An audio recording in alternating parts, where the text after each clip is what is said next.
Oh,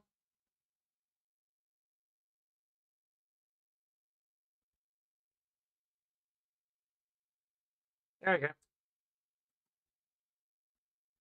Okay, now we're live and excellent. Cool.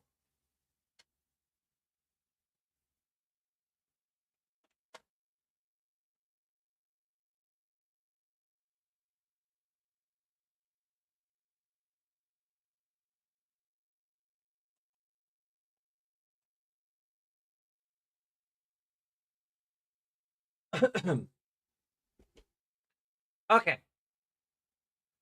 So I forgot when I was setting up my new PC that OBS for some reason defaults to 10,000 kbs um for for the video bit rate, whereas Twitch only supports technically, or at least recommends 6,000 kbs. Otherwise, things get a little unstable. So we fixed that midstream, and then it caused our Twitch stream to go offline. So here we are. So I at least on YouTube, I've divided it between just the intro and the main part. So we still got a little conversation about hair dye and potential allergic reactions. Also, how I'm not supposed to be able to put any of it on my scalp, even though like it just ends up getting there anyway. I guess I'm supposed to use Vaseline to keep it from getting on my forehead and ears and neck. Um, I'll remember that for next time, I guess. Um, I think I have some Vaseline somewhere. Um,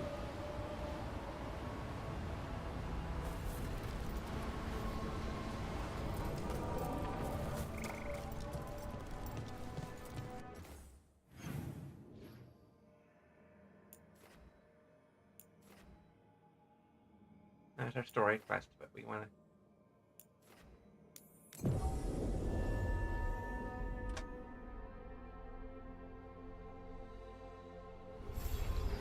We gotta do quest our partner first.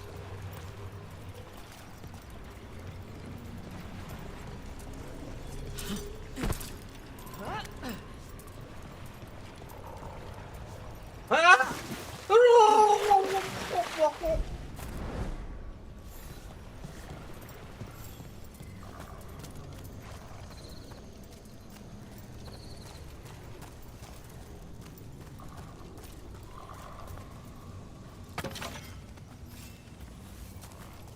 Our scalp is a little itchy.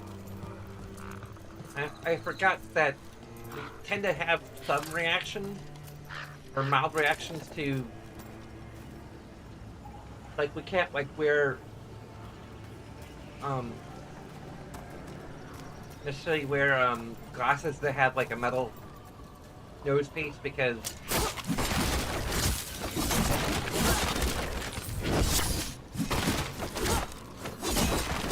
it tends to get very gunky.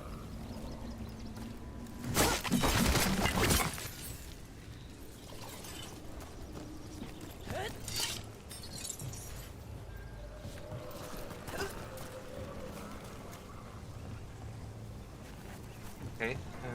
Huh?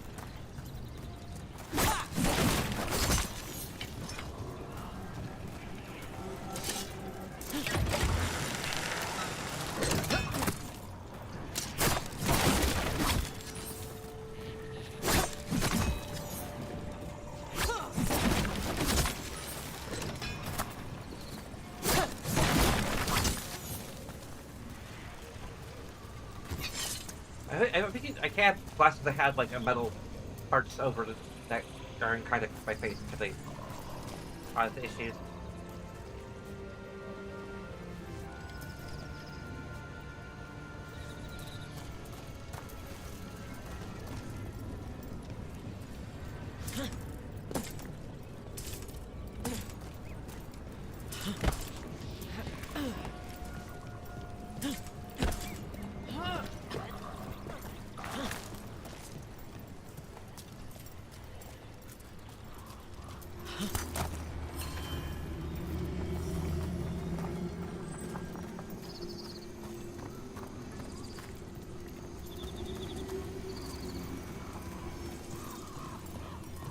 Start quest.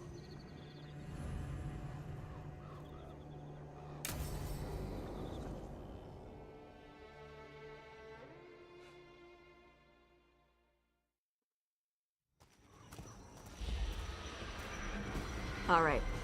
The dragon's a fang scorcher that attacked villages. We're close to her lair. This shouldn't be too bad, right? We fought 2 dragons at once in Hosberg. The dragons we fought in Hosberg were being ordered around by the gods. They were attack dogs. This is a wolf, a big wolf, fighting in her own territory. Be ready. This is your first real dragon fight. You said she attacked villages. Are we dealing with another attack in a city, like Treviso or Minrathous? No. Something got her to start hunting a ways off. Something like what? Dunno. Hoping we find out while we're here.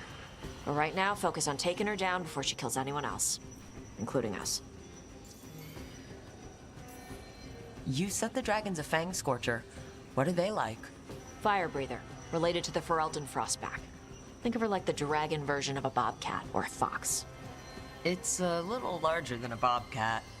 I mean, she's small and sneaky for a dragon. Attacks with fire from a distance to soften up her targets. And she's mean. Scorchers hold a grudge longer than my mother. This is your dance. Show us the steps. Stay in the trees as long as you can. It's gonna get hot when she sees us. So I think I'm feeling fairly confident that it was the textures that are making the crackling. Let's begin reintroducing some stuff that we can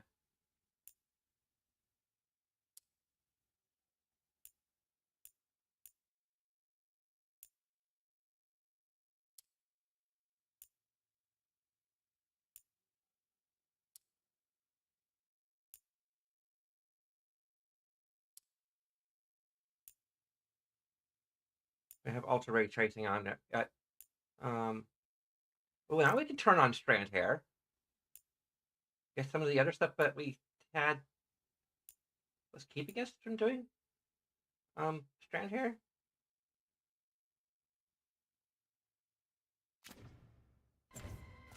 Hey, Valara. You gonna be okay with this dragon? Oh, definitely. It's interesting seeing how the magic is more stable in this part of Arlathan. Does the dragon somehow stabilize the ambient magical energy, or did it pick the location because of less ambient magic? I don't know. Maybe we'll find out after we kill her.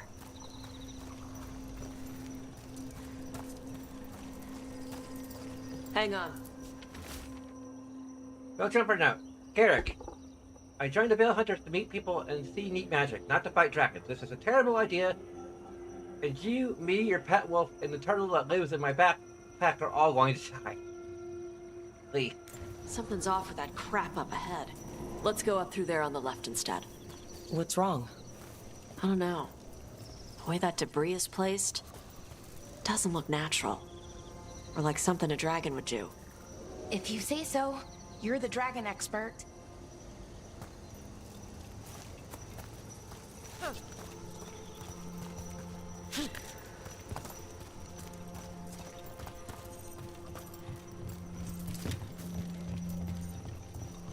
We just not do strand hair with high texture quality?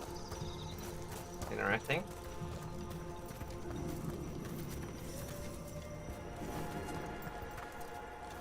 Careful. She can hear metal clanking from a half-mile away. Tosh. Light steps.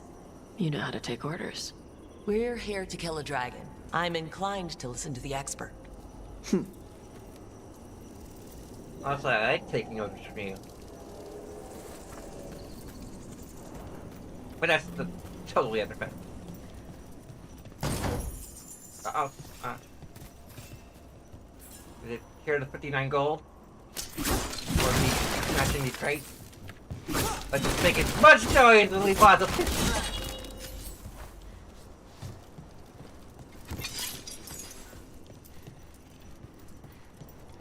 Me collecting this flawless crystal. Me opening this thing.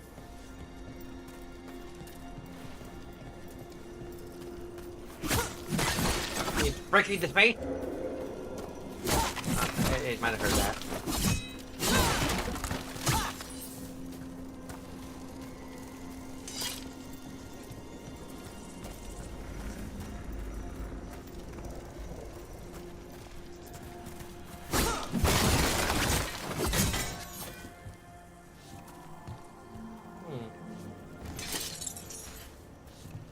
How do we open this thing, do you think? There's the lever inside. We drop in from above.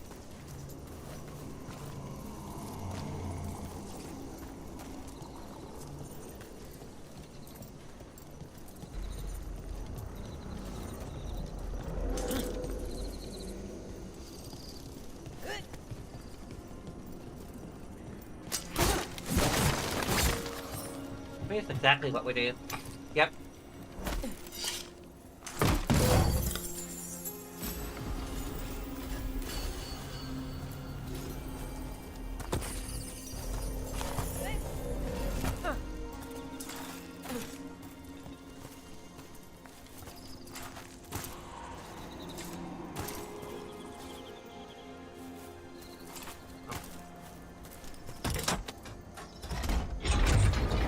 Think it hurt us to open this gate?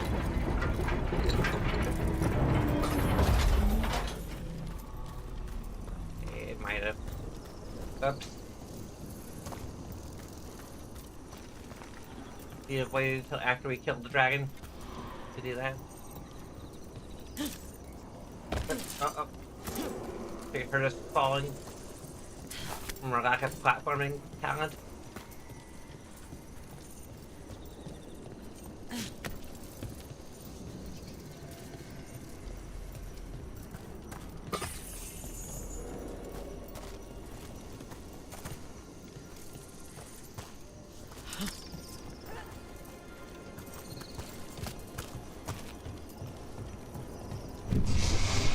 What's that? Hunting call. Spooks prey, so they bolt out into the open. I can see how that'd work.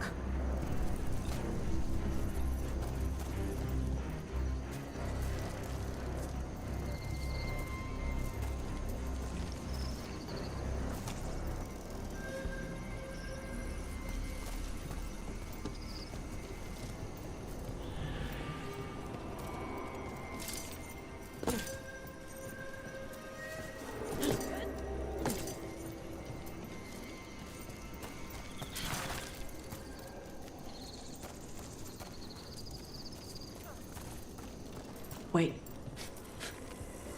Anton. Haven't seen many Antom in Arlington before. Wonder what they're doing here. No idea. But they were setting an ambush. Guess they didn't know about your keen sense of smell. Come on. We can circle around. Hit them where they're not expecting us.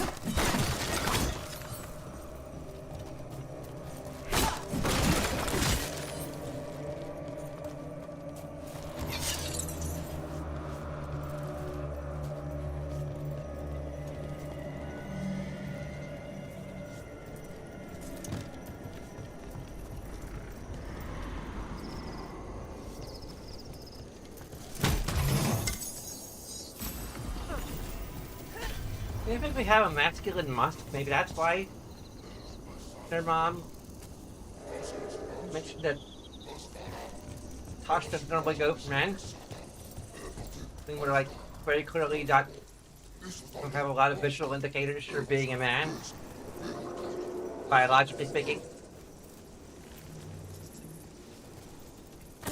Still bothering. Rashidon Lock! Embrace Sarah!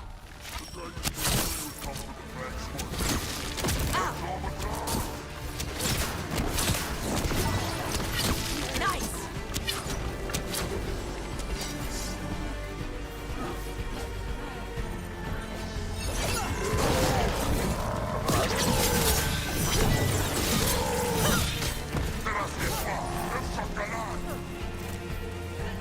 Where? Watch ahead. Hitting us at range. Heading back at range. Everyone all right? What did the Anton mean? They knew I'd come for the Fang Scorcher? I only came because she attacked villages. Maybe they baited it into attacking the villages somehow, to lure you out here. With the Dragon King, whoever that is.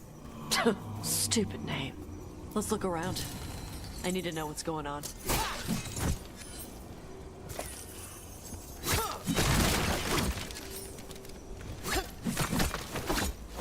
Shiny apple.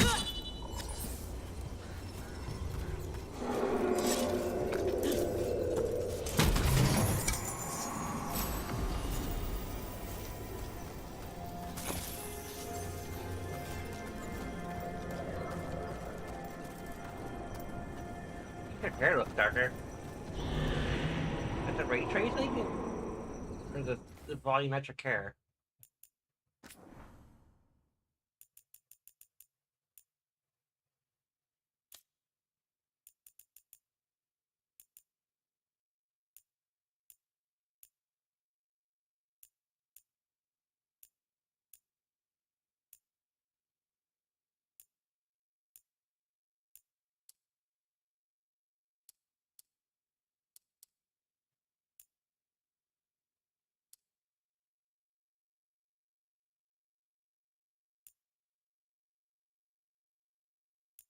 Well, that's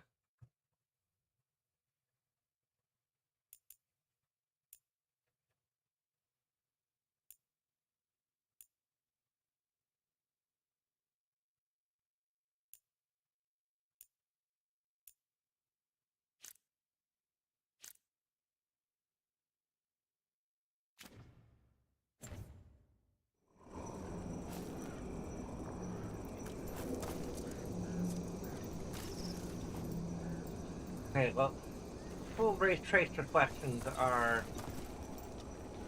Yeah, let's not do that.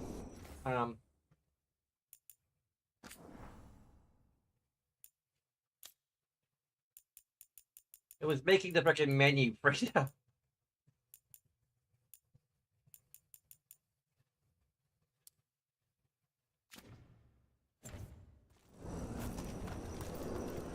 Okay. I think we're still limited to 40 frames per second, but that seems to look alright.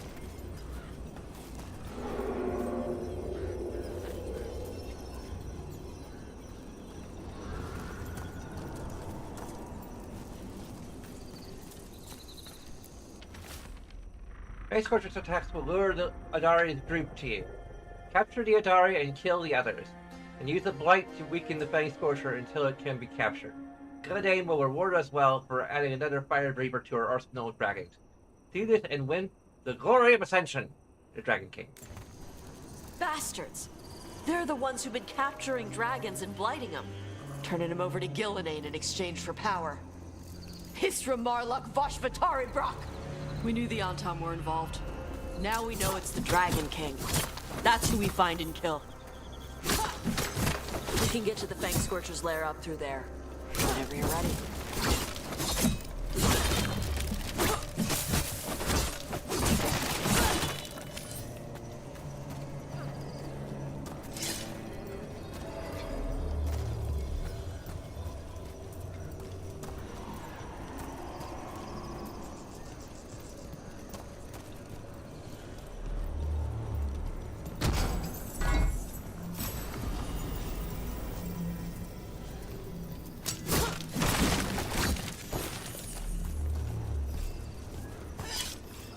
Are you okay? You're touching kind of red there.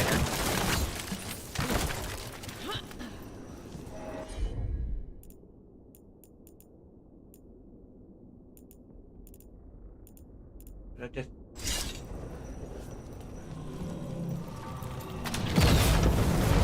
Look out! Oh. Fire! There's cover on the left. Move! Put up stride! Bang! Bang!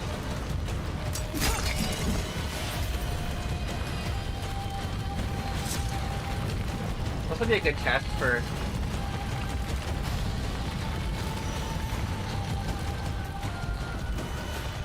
If it seems to run smoothly enough, we might go ahead and see what happens if we increase it to 60 FPS. All right, she knows we're here. That means quick beats quiet. Stay clear of the fire. It's like oil. Gets on you and keeps burning. Woo-hoo! Oh,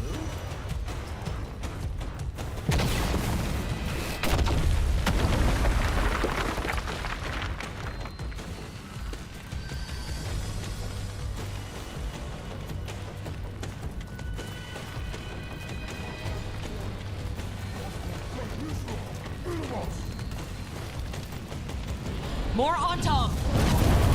Get back!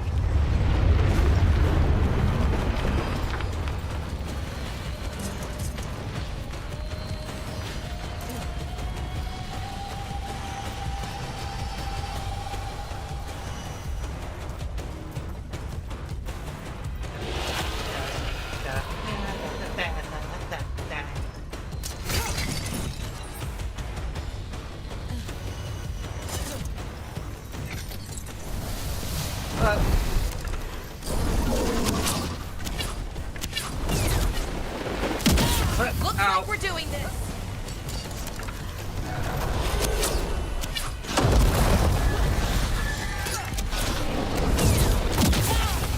Ow.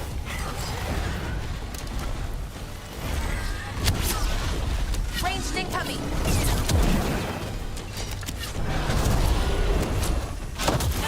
Ow.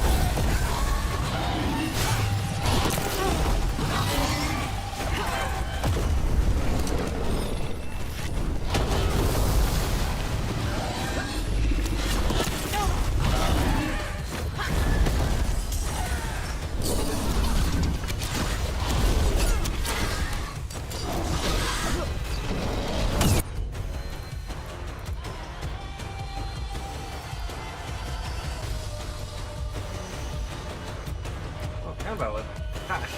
Cool. There we go. Ready for a follow-up.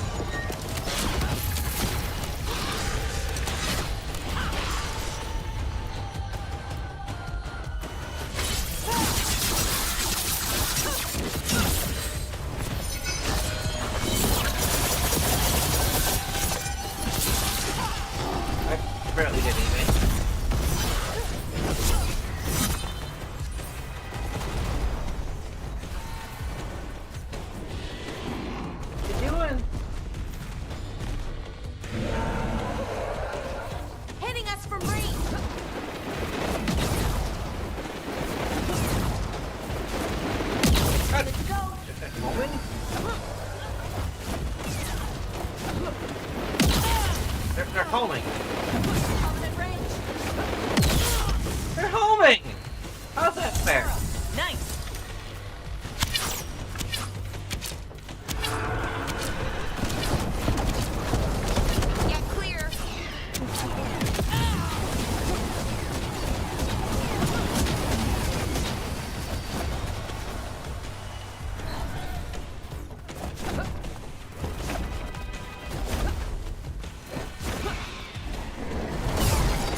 Dodge it the last minute, I guess. You're hitting us from there. How many fireballs home?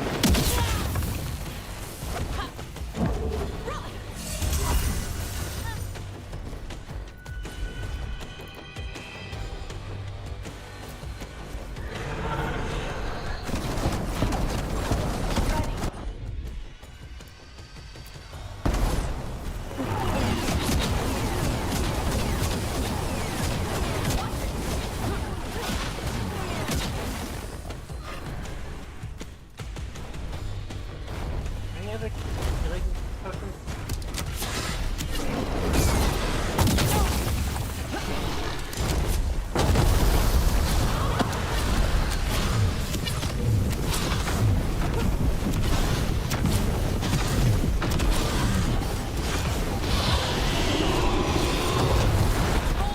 Hit it hard.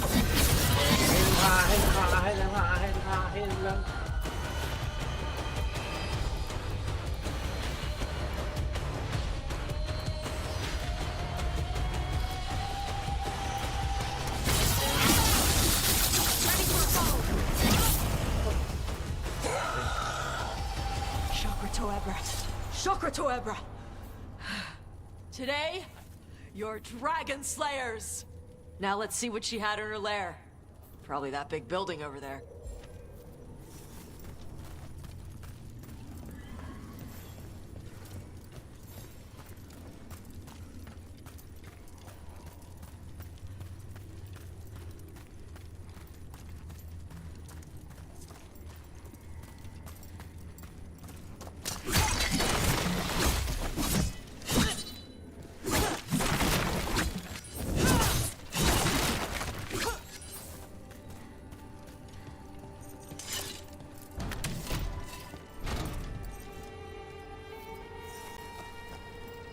Let me know when you're ready to get out of here. Left, the hand left.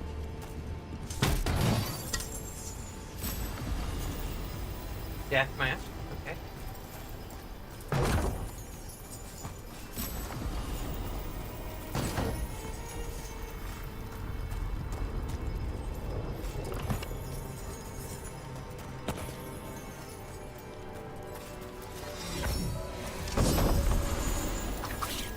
Unique. Grip and rip. Unique longbow. Does less physical damage, less dagger. Increases their maximum arrows.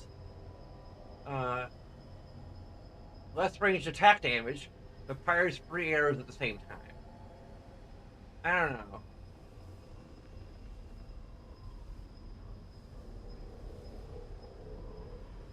Like, I'm assuming the 3 arrows that we're firing at the same time are going to count as 3 arrows rather than as 1 arrow. So, no thank you.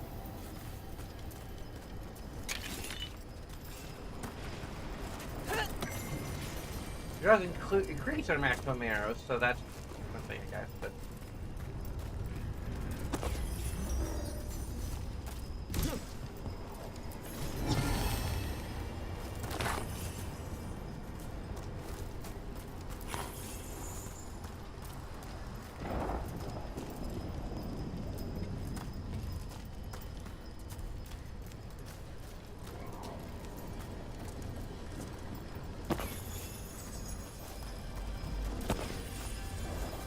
there's little tiny piles of gold. We can't actually lose the big piles of gold.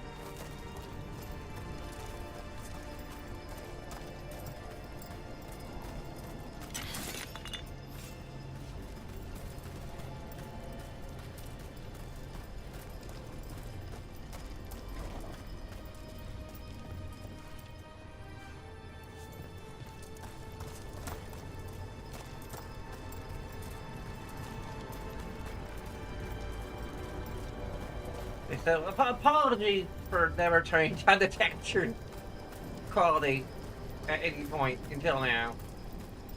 Because that apparently was the source of all of our woes.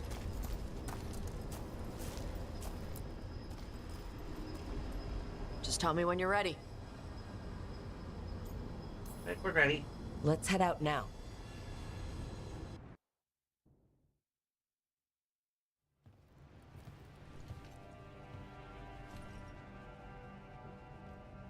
Trophy from the Fang Scorcher?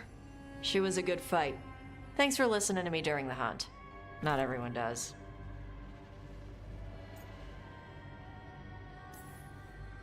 You know what you're doing. I trust you. Well, you're also taking advice from the elven god of lies. See? Honesty. This is why I trust you. When you were standing over the dragon, you said something. Chakra to Ebra.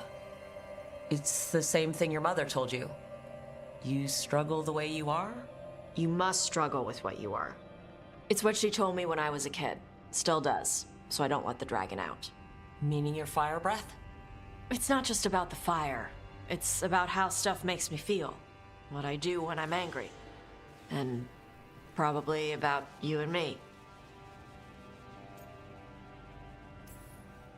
You think your mother hates me? No, she likes you.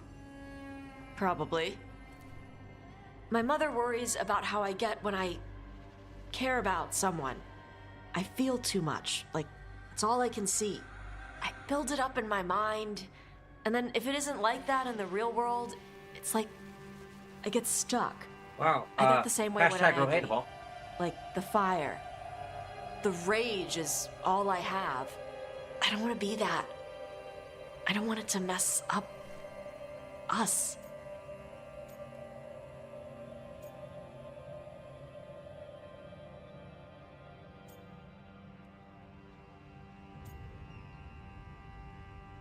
I mean, we're kind of neurodivergent as well. The things you're describing, sometimes I feel the same way. You do? But you mostly act normal. Yeah, I practiced. And sometimes I still feel like I'm just, I don't know, imitating what a normal person would say. You don't have to do that with me. You don't have to do that with me either. I like who you are. I like your fire. In fact, it's probably because of your fire that we're still here, and that dragon isn't. Yeah. There's a couple of neurodivergent right. trans people. I think I'm ready to talk with my mother about who I am. Yeah? I want her to see the real me. Might invite her to the lighthouse. Maybe that way she doesn't spend the whole time talking about that old tablet. I'm still a little concerned about whoever sent the Antom. They mentioned the Dragon King? Yeah. The asshole who's capturing dragons and blighting them for Gillinane. I'll ask Isabella to look for him. Still a stupid name. Dragon King. Dragons wouldn't have kings. They'd have queens. Yes, Queen! The trap had failed. The Fang Scorcher was dead. But the Dragon King was a patient hunter. All he needed was a little help from a trader. in Why are the there Lord's always fortune traitors? To set a new trap. And the bait was sure to bring Tosh running.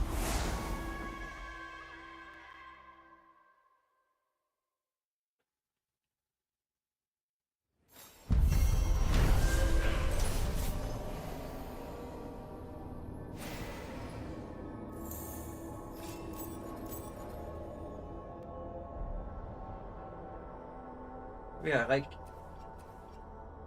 autistic people tend to like kind of feel everything a lot stronger than normal people. It just it somehow it's one of those things that's like really difficult to figure out. I guess because like we all have like our own way of experiencing the world. Like it's like how you can't. There's no way of knowing that when I see the color blue, it's the same thing you see. Like,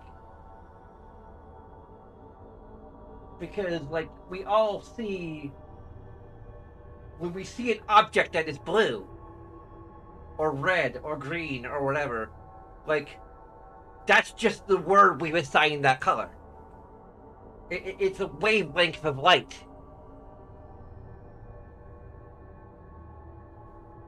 So, like, if I could see through your eyes, I might see a color, like, the color that blue might, that you see as blue, or I see as blue, will look like what for you will be pink. But you still call it blue because that's what you've been told that that color is.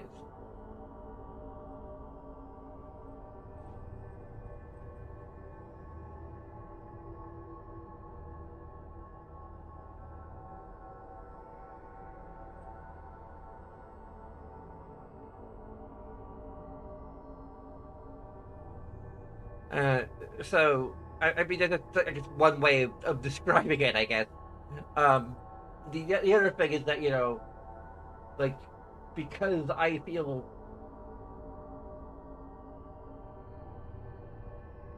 like tactile sensations or something, you know, like I often feel kind of just itchy, or I feel like the cold in this room.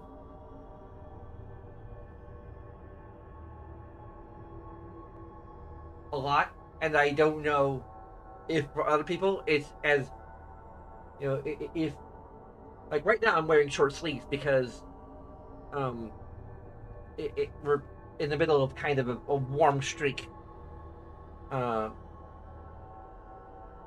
an unseasonal warm streak.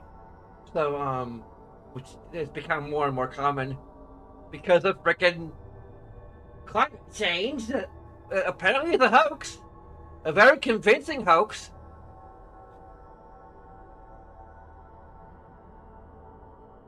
Maybe perpetrated by the Jews with their space lasers. They're actually controlling the weather rather than carbon emissions and fossil fuel.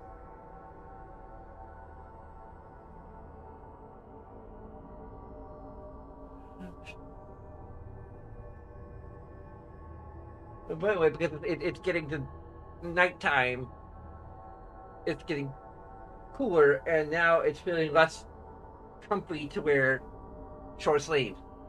But because of the fact that I don't do my laundry as often as I should, I'm out of most of my long sleeve outfits. So, I just had to kind of deal with the discomfort.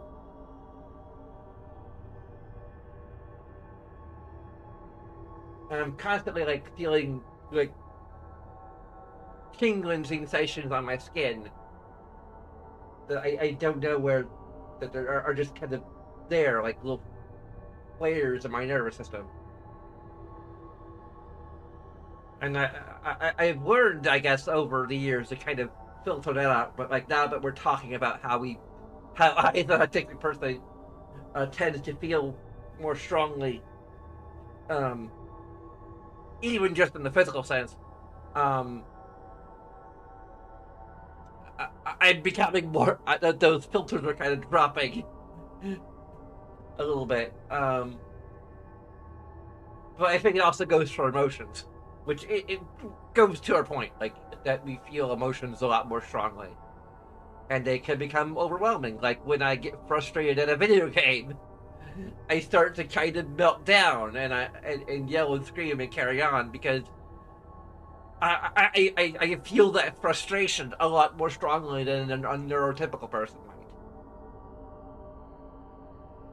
And I know, like, from the one time that I felt like strong romantic attraction to someone, that it was kind of this all-consuming thing, kind of obsessive, and maybe not as maybe not entirely healthy. I don't know.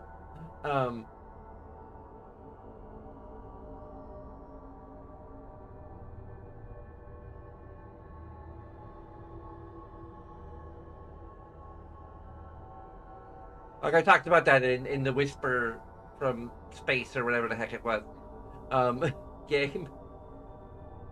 That there was a girl who I was interacting with online years and years ago who turned out didn't feel the same way about me that I felt about her, and it gave me kind of a meltdown, an emotional meltdown, and then I ended up just ghosting her because I couldn't deal with it.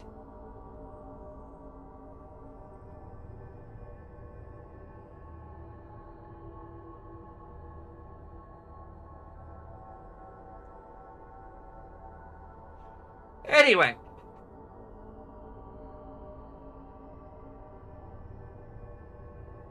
Tush and the team were victorious, and the Fang Scorcher was slain, as were the Ontom who lured the dragon as bait for the trap. It isn't clear what the Dragon King wants with Tush, but he clearly hasn't given up.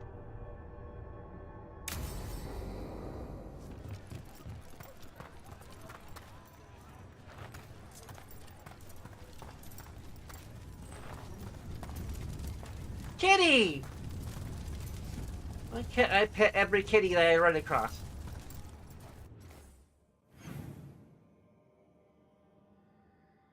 This is Hall of Valor.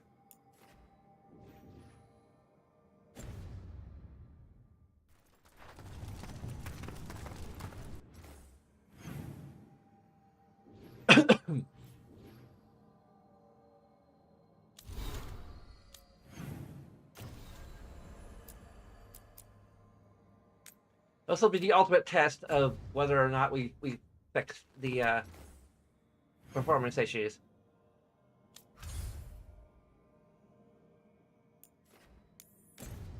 Whoa. I got that in my head again. I showed my mom the clip of Neuro singing, and I still can't find any clip of the entire supposed presidential debate between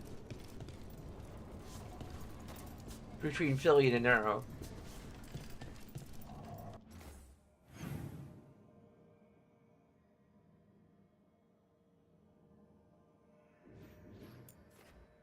So far, it looks pretty.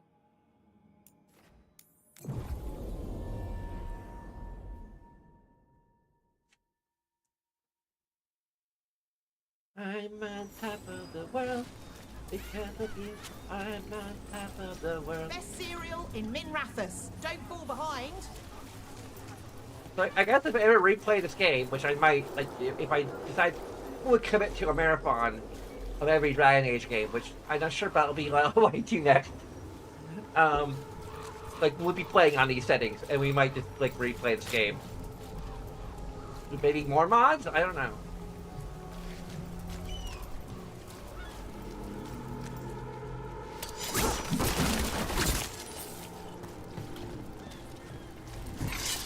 This is the game running at frames limited to 30.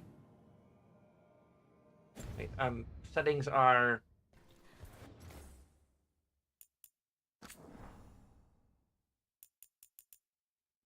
We'll turn it up to 60 and see how that...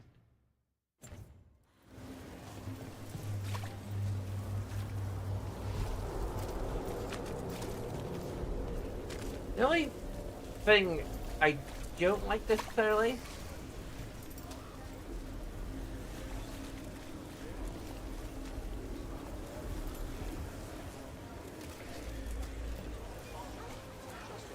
I guess it's probably just the ray tracing mainly.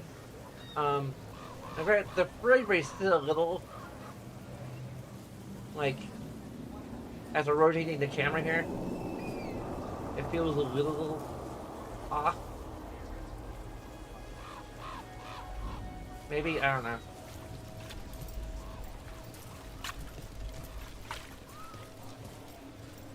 It's not terrible. I think we'll keep it at 60 frames per second.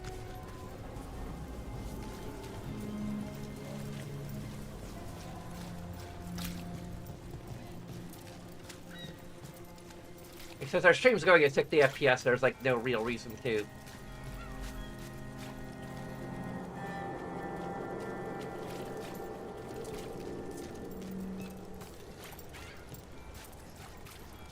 Have it higher than that anyway. Father gives me an allowance and I barely use any of it. I could donate some. Bro, hey.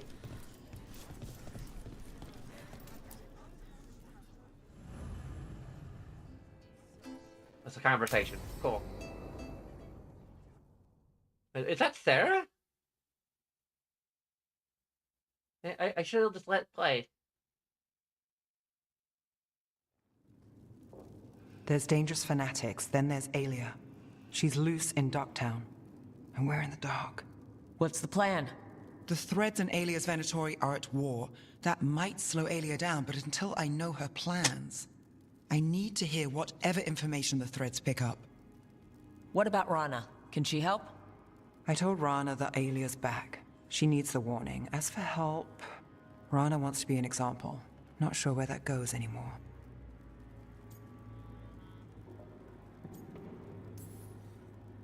Was there a time we were sure of things? No, and that's only become more true.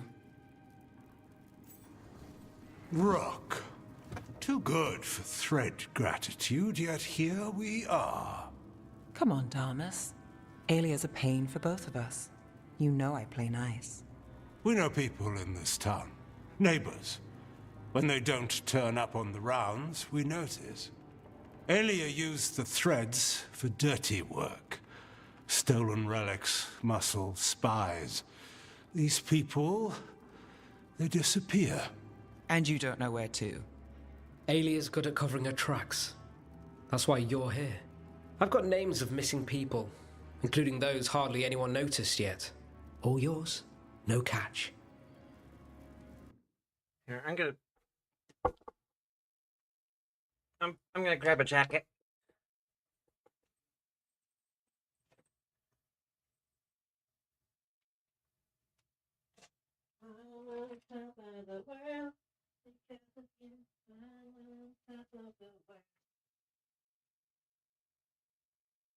Uh-oh. There's a kitty. And she is pretty.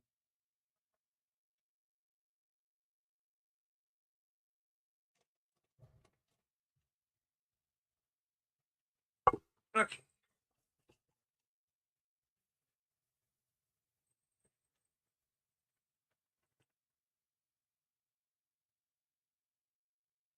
I actually have a Hello Kitty thing that's buried that I could potentially put on, but whatever. Well, maybe next time.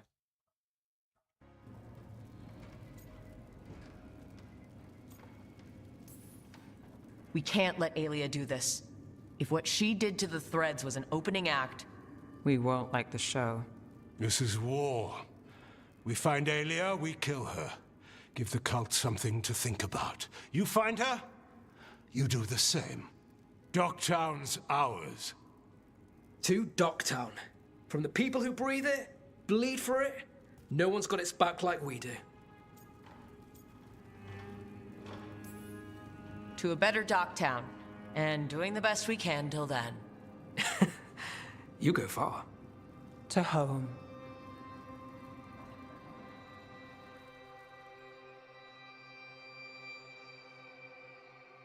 Okay, that was just having a light jacket is helping a lot with.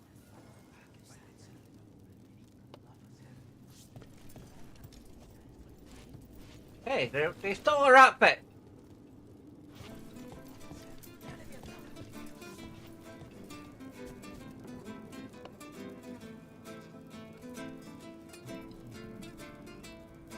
That wasn't what they're fighting for.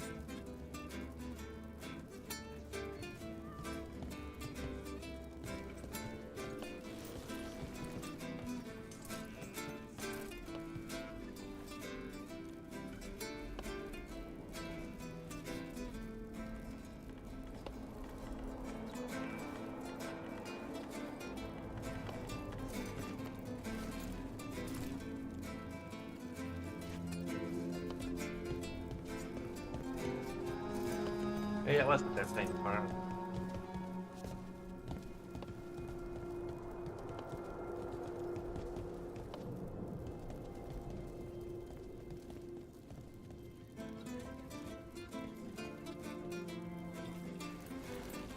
I think it's on.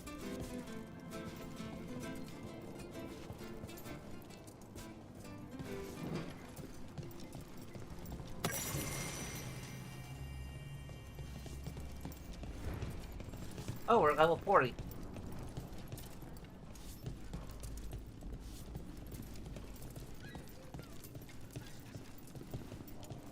It's crazy. We can have all the other graphics settings cranked up to almost full. But textures are like the one thing that causes the game to become a stuttery, crackly mess. I never bothered to check that until now. And again, I'm so sorry. What's happening in Minrathous? Find out here! Well, making it by replaying the game from scratch is part of the marathon.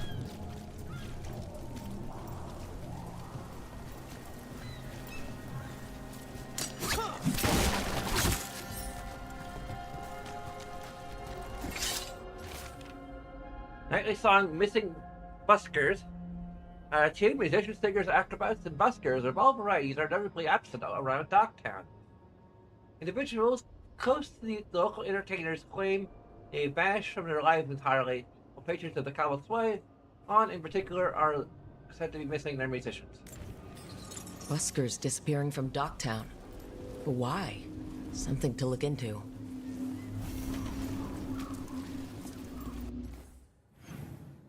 Out of tune. I think out of tune that. I guess maybe. Cat gamer.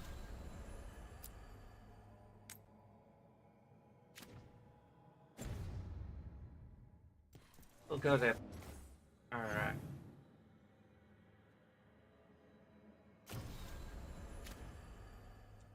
World. There are new quests available in this area.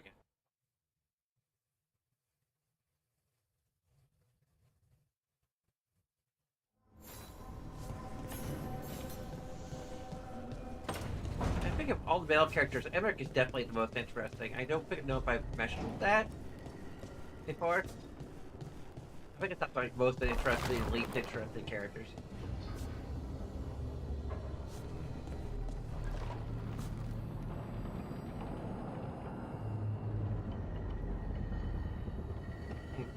I'm trying to think of like the most interesting female character.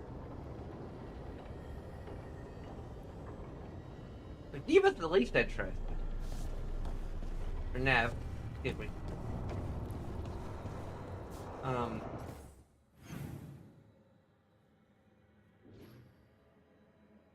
Okay, Tosh has two different quests.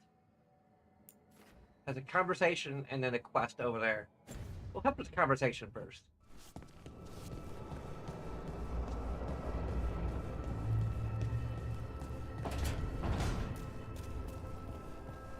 Because they're technically not in their quarters right now, so...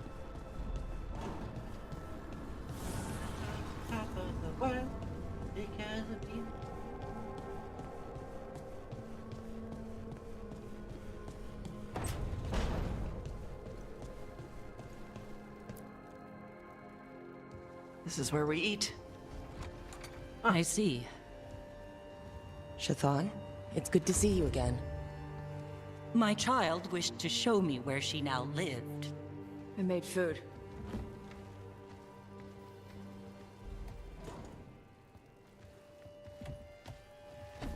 Here, this cup. Made it myself. And do you have powdered ginger for the table? I'll go get some.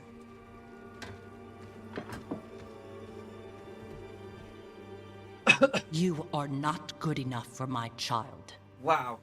I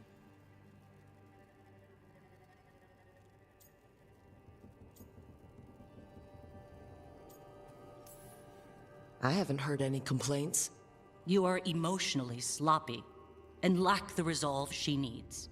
You will only bring her pain.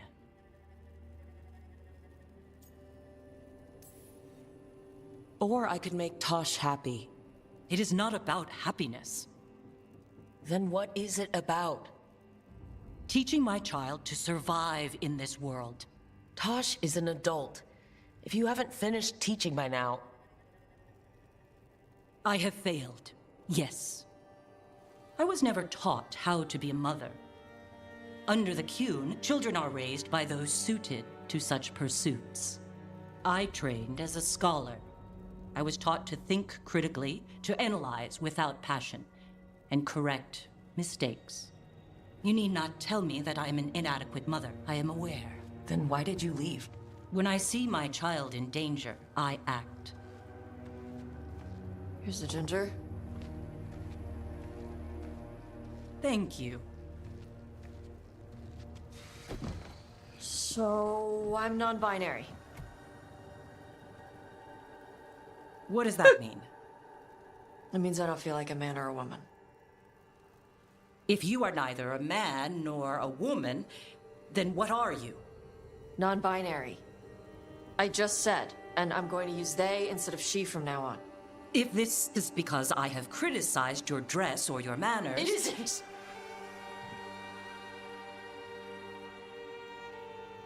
Under the Qun, the term for one whose gender does not match the one given to them at birth was a Qunathlok. Perhaps you are like that. Why do you have to keep picking at it? Why can't you just be happy for me? Evatosh, Chakra to Ebra. So I'm supposed to struggle with who I am? Even if I don't feel like I fit, even if I feel wrong? No, you misunderstood. Then say it better!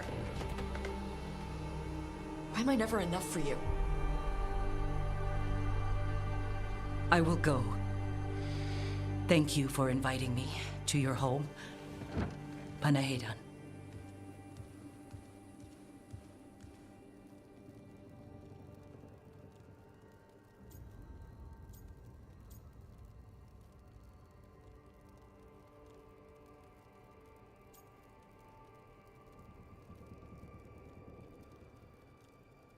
Well, at least they acknowledge the whole, like, fact that Kunari have a term for it. I don't know if they have a term for non-binary, as a term for a body that does not match the gender. But it's possible that for her, the body is not the problem. It's just being acknowledged for who they are on the inside.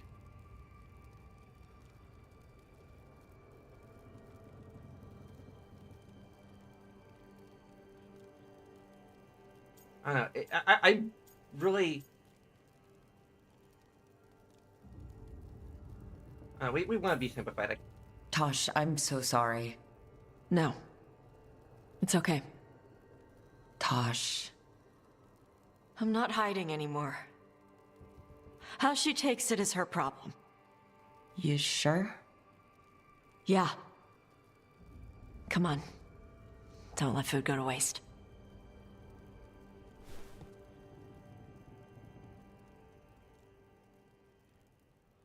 Okay.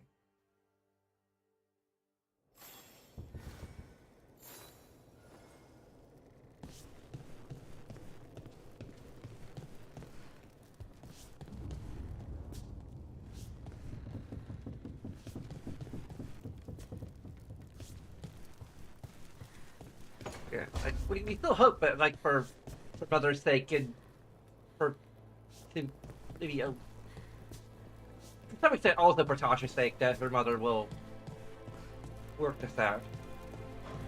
But it is possible that the concept of being non-binary is not part of the Qun.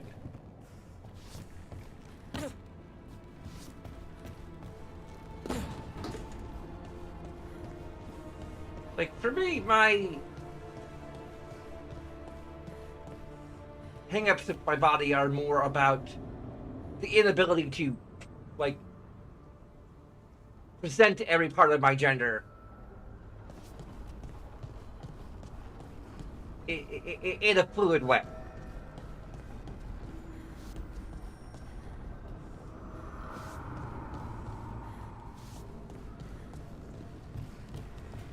Like, the fact that we cannot be Ranma for more than one half.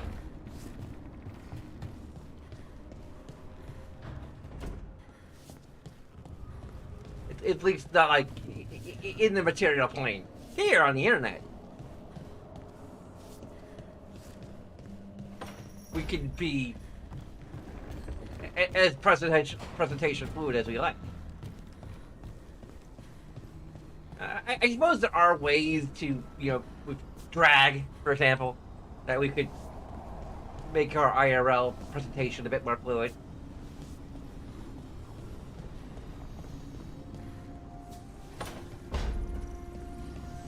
I'm just not as attracted to that.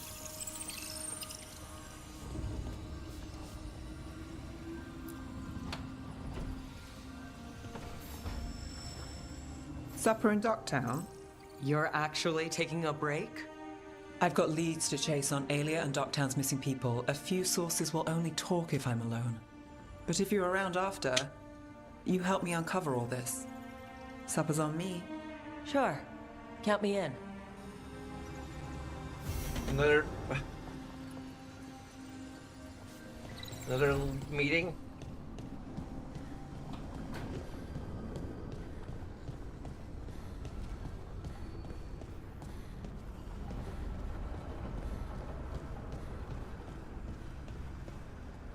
Pilar has a new thing. Cool. She felt it all over. Her attraction to the hero, a powerful but properly contained tingle, nearly exquisite. Properly contained. No, sounds bad. Okay, cut the middle line, much more natural. What are you working on? Oh! I didn't see you. So that would be inappropriate to do IRL. What did you hear? Something's got. We're not gonna. You take it too seriously. Not sure what it was, but it sounded pretty good. Oh, really? Well, thank you. Nev found me more serials. I've read them, all of them, multiple times. And I thought maybe I could try it, writing my own, I mean. Not like Varric Tethris, but my own sort of thing. For me, and people like me. Something to focus on, besides Syrian and all of that. And you know, Wow, she you're even also moves. interesting, it helps for inspiration. Like, you notice that. Like, they actually. Like, there are a lot of autistic coded characters in this game. Like, Tosh has her own autistic coding. But, like, Bellara actually has. She has that kind of stimming movement. Like, very subtle, but it's there. I don't know if they actually, like, fully motion captured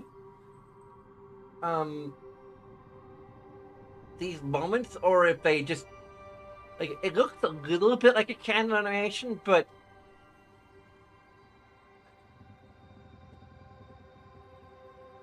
I don't know how much I do, like, rocking movements. Apparently I did the T-Rex thing a lot when I was a kid. I don't remember that, but or like hand flapping. As a kid, I don't remember any of that. Like, I was definitely hyperactive as a kid, so that may have just been a way to get rid of, to express that energy. Oh, but we've got a bot. Time to ban the bot. Not sure if it does,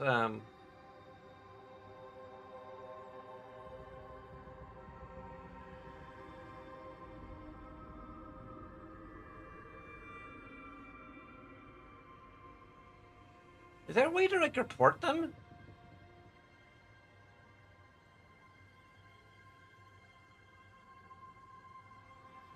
I don't know if they're automatically reported when...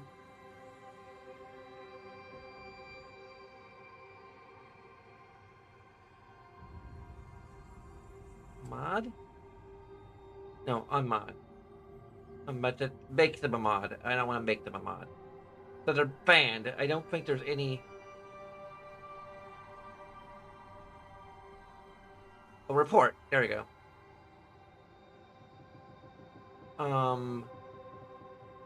There we go.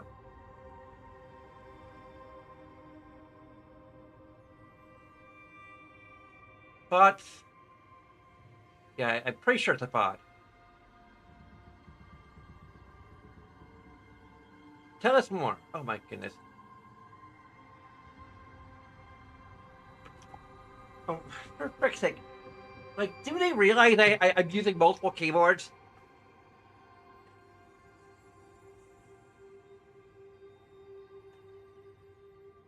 Why are you submitting this report? I don't need to tell you more.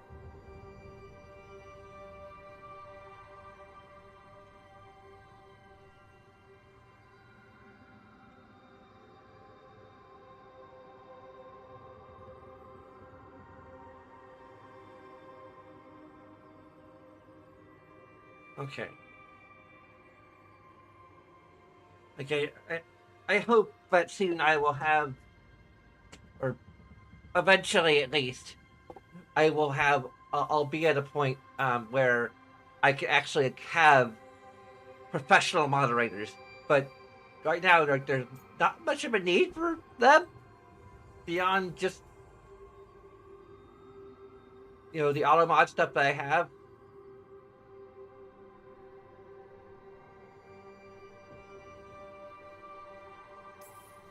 You're pretty interesting yourself.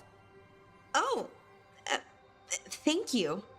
I don't know if I've ever seen myself that way. You see that? Like, she's just very subtly rocking in her chair.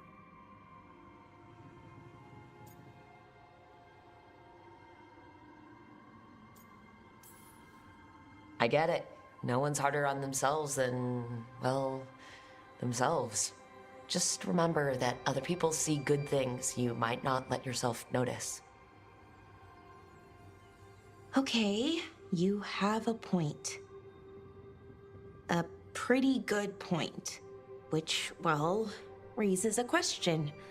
An important one. Us.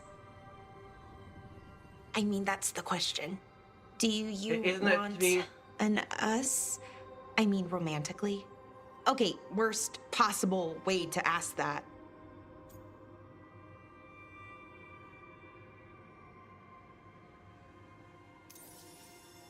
It isn't the worst way, and I am interested. Oh, okay, that's... wow, great. And now I don't know what comes next. I think we're supposed to dance or eat food together? I don't know, lots of options. Deciding is hard, and I've never done this. Not really.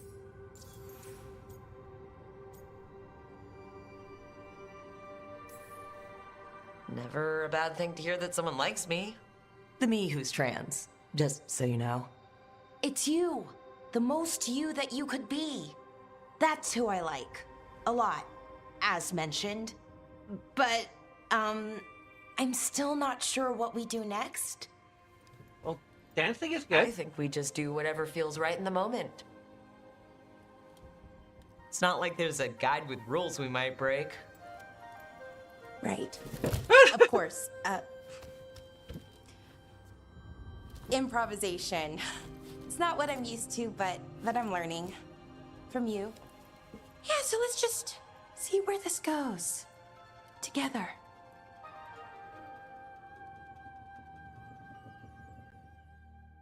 I really want to go through and, like, do...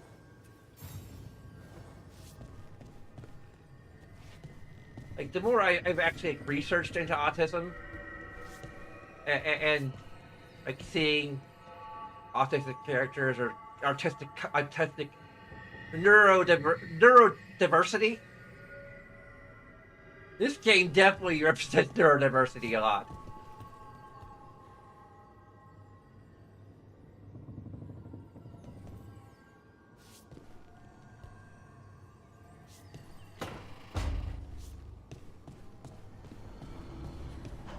I'm still not sure if Harding is technically neurodivergent, or as neurodivergently coded as Balara or even Tosh. I mean, there is a lot of, I don't know if you can call it comorbidity. I don't like the term anyway. Between like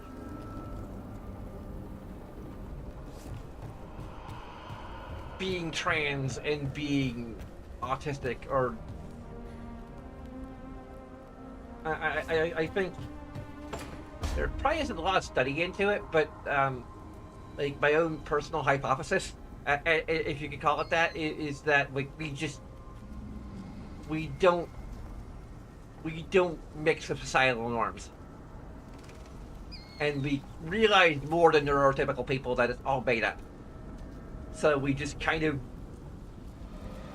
we're more inclined to develop our own unique sense of self and identity that doesn't always coincide with what society expects of us. It's kind of as simple as that, I think.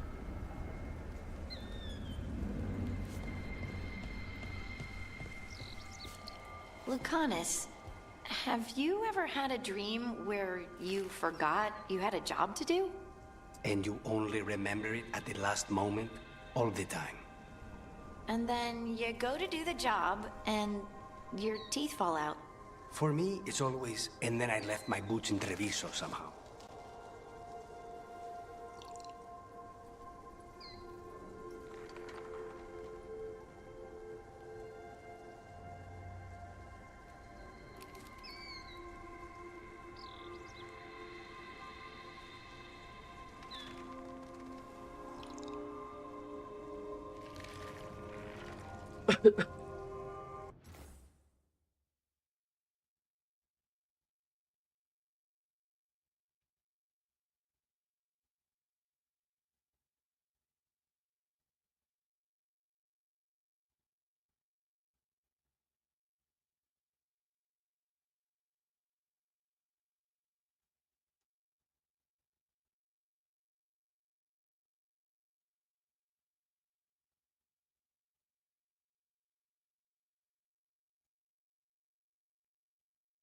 So I'm just telling a friend of mine about Bilar.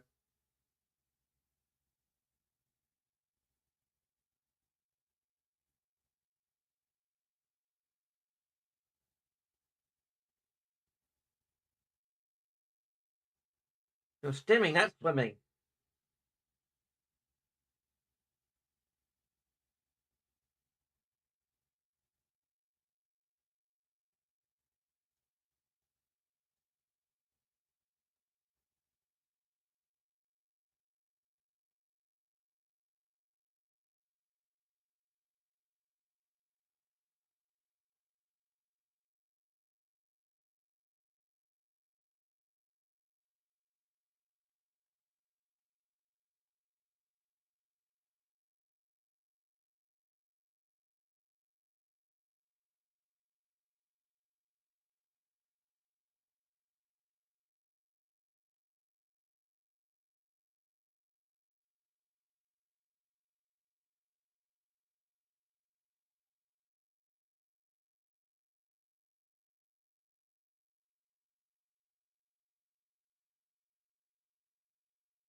Okay. I was thinking so much about that I didn't even really hear what they were talking about. Could you talk about that again? No? Okay. I'll see you later, baby. We can definitely call her babe.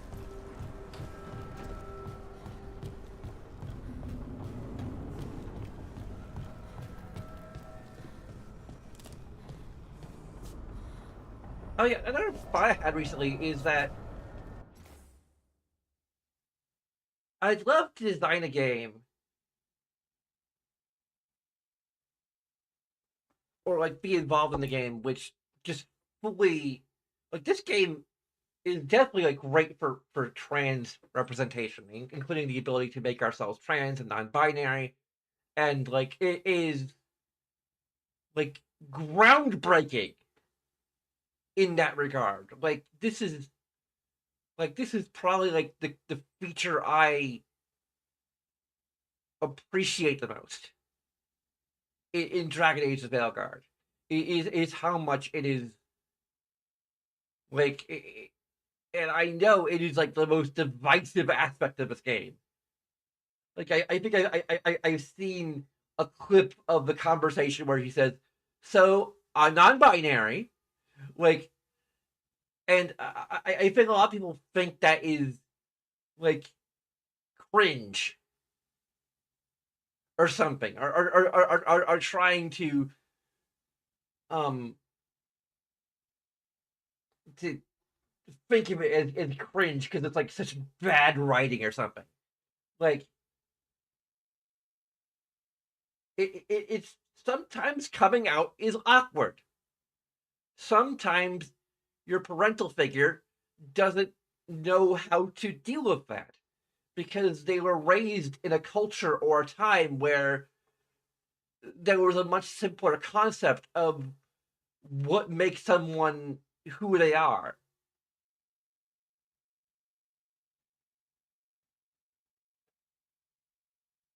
Like my own mother, who is, you know, incredibly, like I'm blessed and privileged to have such a such great parents as I do, but she still struggles with it a little bit because like she grew up a tomboy, and that was the concept that she had at the time, that she has for, you know, being gender nonconforming. Um, this, she often talks about how, like, she personally, like, even though she is a tomboy, a self-admitted tomboy, she still identifies as a woman, and that was a common thing, when she was growing up, and now we have, you know, culture moving forward and norms are evolving and changing, um, to where maybe some people who would be exactly like she was growing up might start to identify as more non-binary, or use terms like gender non-conforming, to describe the exact same thing that she had growing up. That where she was a tomboy, like there might be different ways of expressing that idea now. And of course, there are still going to be women who identify as more of a tomboy than as non-binary, and that's cool because I mean it's important to have your own words, and excuse me for speechifying and ruminating and all that again. If that's not what you find something that you find entertaining or interesting, it's me. I will do it from time to time. I will also try to be funny and silly and weird. I will always be weird. There's no changing it. um, there's no changing that. But yeah, um, I like I've heard more about how cringe the DEI and diversity in this game is, and it's not that much. Could they have done more to try and make it palatable to people who are less into that sort of thing? Maybe, but who can't exactly relate to it?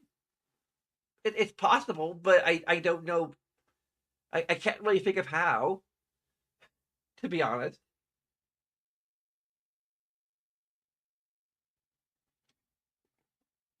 Now I really want to fund Lore Runner playing this to get his thoughts on like the diversity that this game has and that the game embraces like wholeheartedly.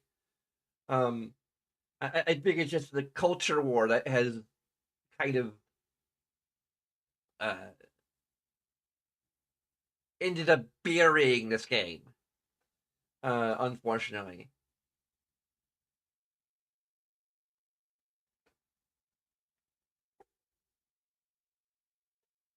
It's just dumb.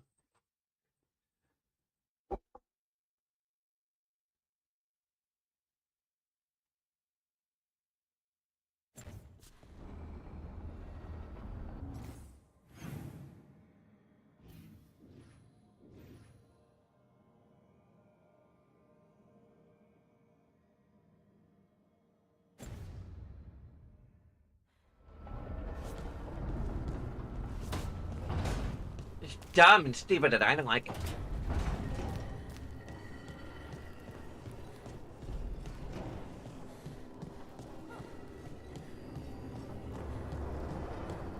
At Tosh, doing her workout.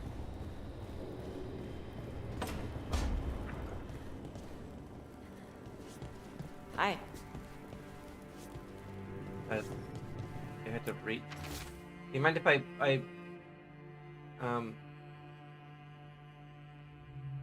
read your letter? Hello, hey, baby dragon. Remember how you said I'd ever find a big hoard? You're wrong, and I'm amazing. Come to the hall if you want to see my hall. I had to buy a whole new ship just to carry it, for my gold and my glory. Apple read the totally ready. There's a poorly written cartoon in the corner of a man flexing atop a pile of loot.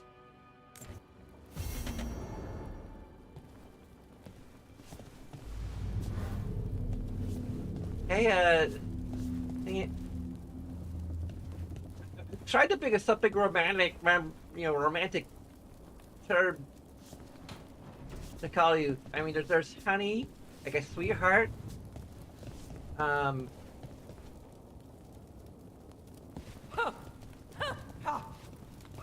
mean, babe is kind of gender neutral.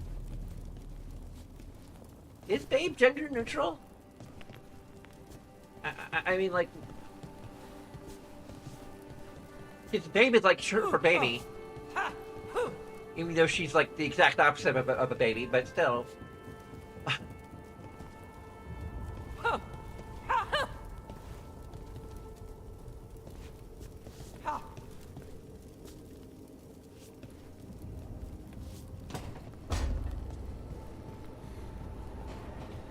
I think in Babe's scene, women call their men babe too.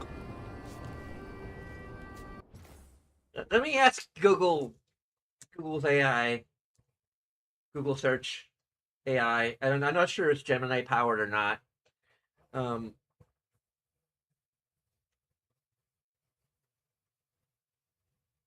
Is babe a gender neutral term?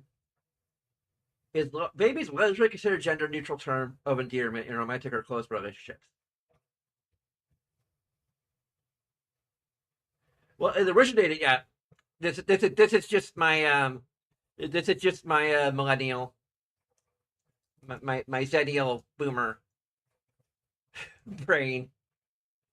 Because like growing up in the 90s, the term babe was usually referred to like slim seat models and such. We're going after hot babes. But nowadays it is gender neutral.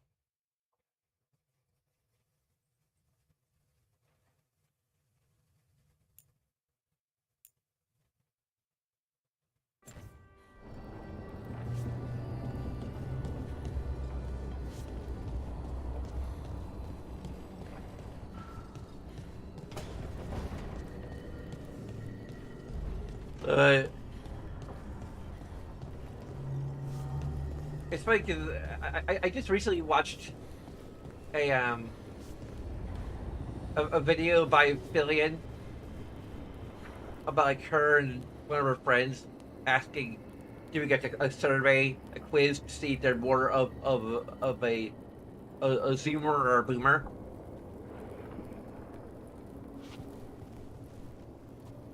Like you're just completely omitting 2 generations between boomer and zoomer. I guess there is like a sliding scale where like I suppose that would cover. Careful with that. But of course. It's the only lead I've got. My dear Davron, I'll be as careful with this cloth as if it were burial silk from the Storm Age. And this will be so instructive for Manfred. Ah, Rook, just in time. The two of you together? This looks like trouble. The beginnings of it, we hope. That piece of cloth I tore off the Gloom Howler back at the cauldron still has some of its blood on it. And now, through the application of necromancy, perfected by the Morn Watch through years of meticulous... Yeah, we're trying to figure out what the Gloom Howler is. Rather, discern its nature. How? By setting it on fire? Patience. To discern, one must sometimes destroy. Ah, yes, of course. How interesting. What is it? It says this was elven blood. This was a person. What? But it howls. A corrupted person. Not always a monster. And something else. Deathsel. I'm unfamiliar with the meaning. An elven word for covenant. Like a promise or a blood oath. I think I get it. An elf who took a vow, then gets blighted. An elf who knew about griffins and warden's secrets. Almost as if... It was a warden. A traitor! We have a lead. I know this is bad, but it means we have a lead. Yes, but one that points within. If Weishaupt knew about it, they never told me. Something else is going on here. I'll put out the word, call in favors, see who might know more. But thanks for your help, Emmerich. You, discerned well. My pleasure.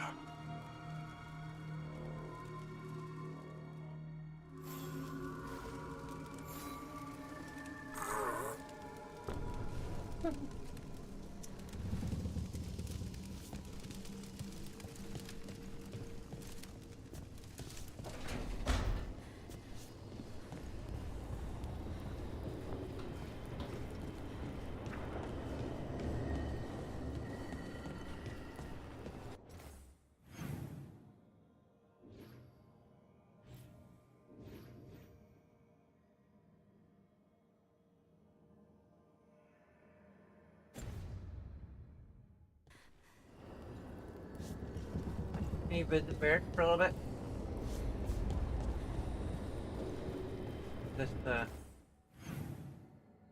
the other quarters. Dang it.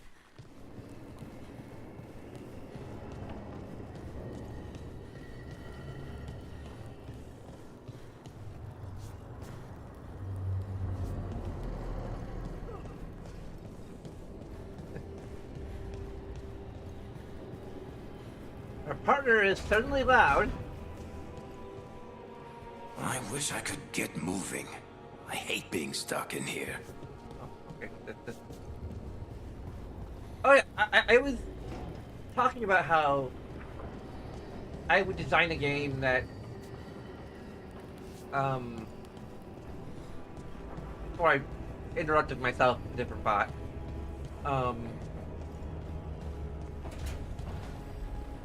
Like I want to design a game where like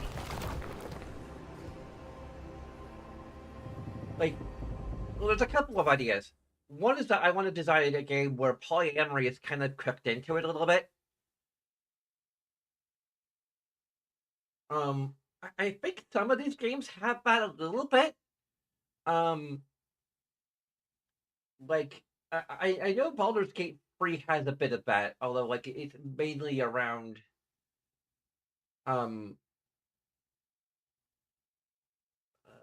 what's the bear dude?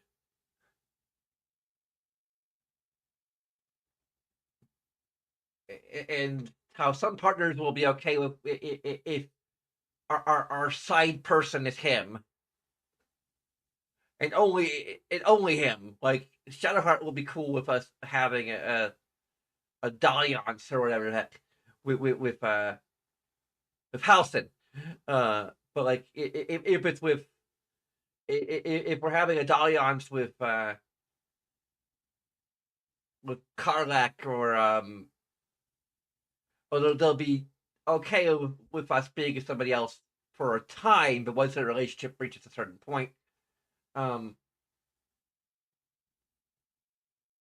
they kind of change their mind. Um,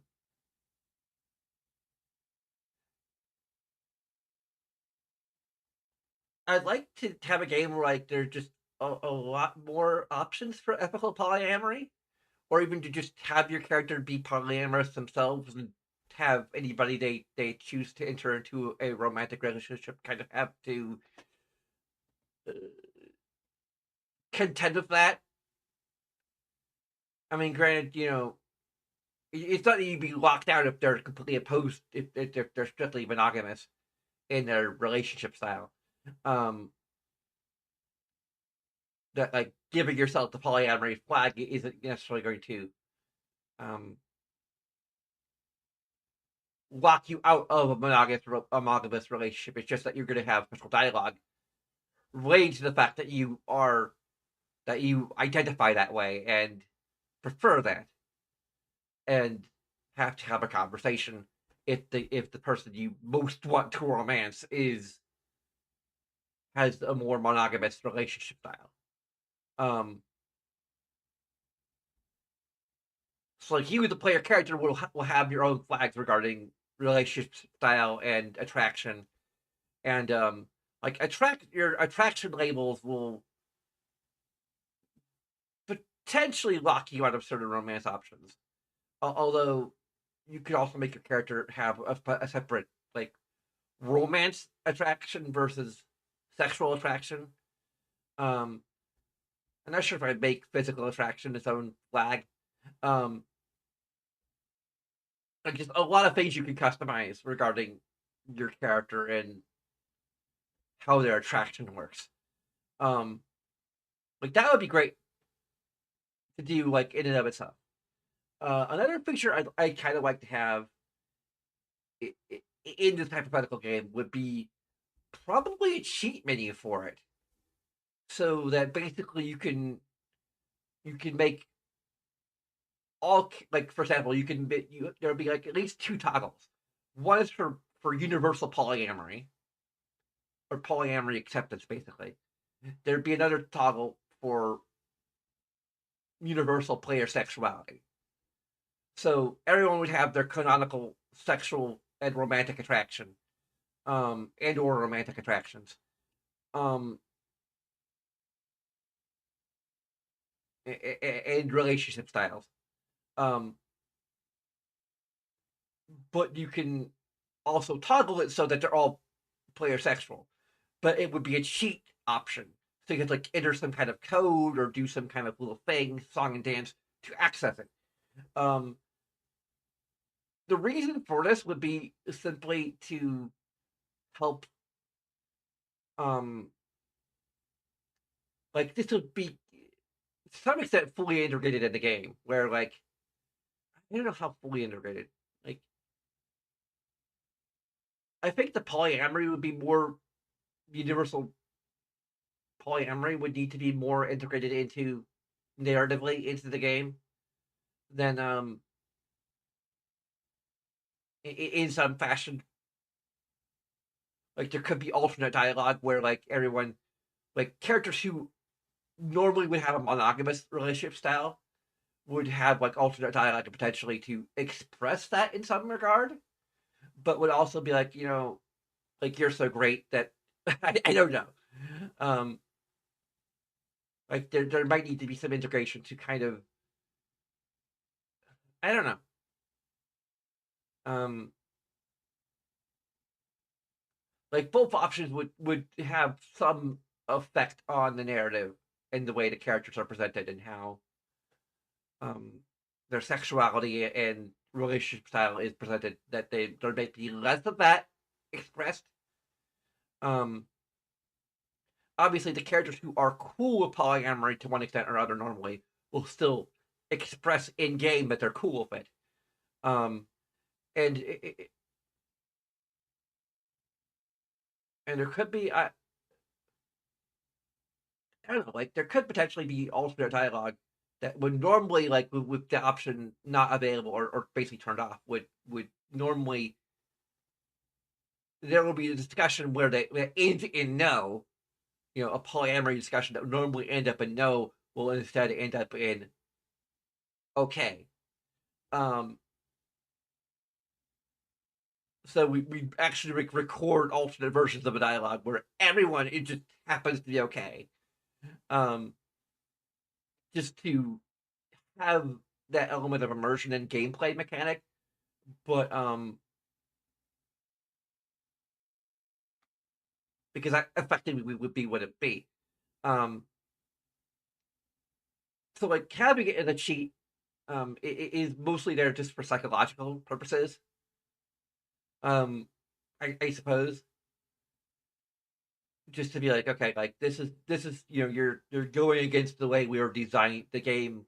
Like even though we technically would have designed the game, the hypothetical we, to have to allow for universal polyamory and everyone being player sexual,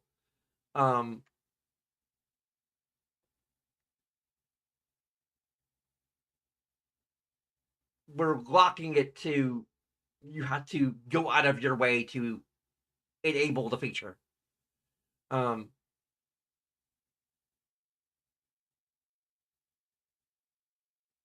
Making it a cheat so it feels less like a cheat, if that makes any sense.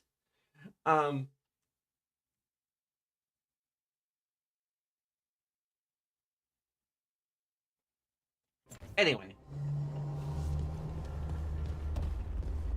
I'm not sure if I'll ever get to design the game, but so like just I'm putting the idea out there, I guess, for indie game designers who might want to do something with it.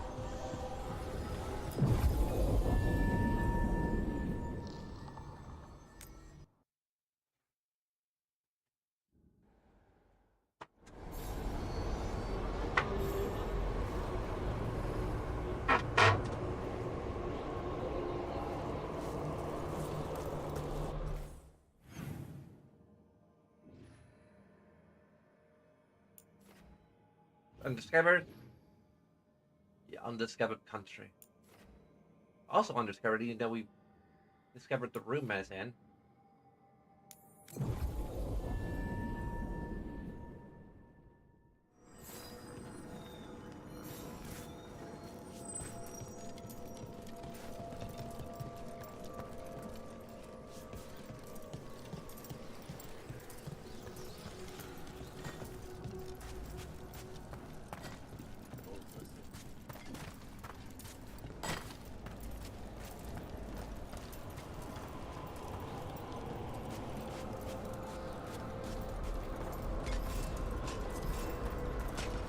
Okay, so we're just picking up items out of Watch nowhere. yourself. Trouble coming.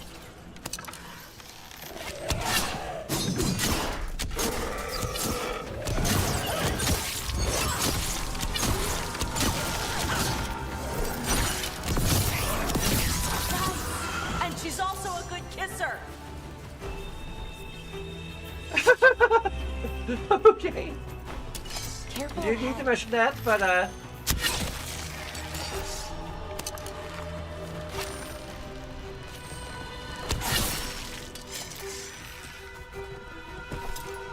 I said, thanks for giving Valara the heads up. I'm a good kisser.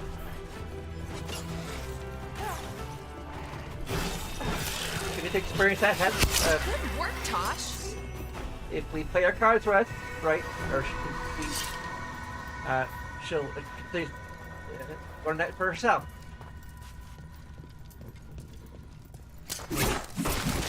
Hopefully, ideally.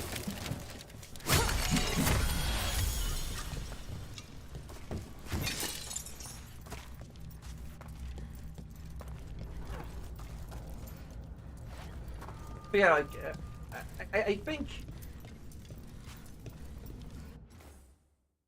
like the reason why I want to have polyamory, even universal polyamory, integrated fully is because I like the idea of being able to have that as a conversation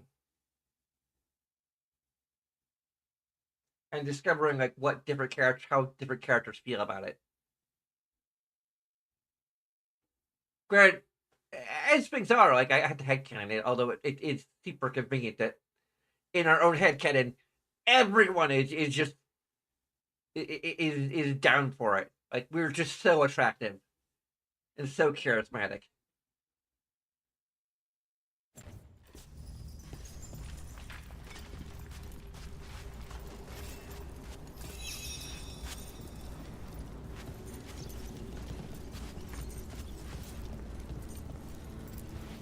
Those are bones.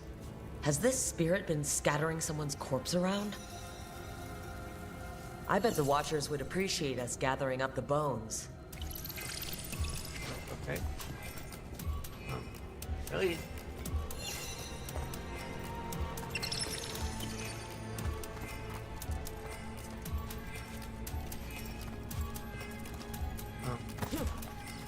I think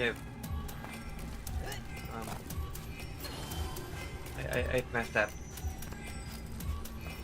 The bones we found just disappeared. Wait, what? Also suddenly reminded of what I started talking about. Or again, I was rudely interrupted by myself, by my own thoughts. My own scattered brain thoughts. One for Ross.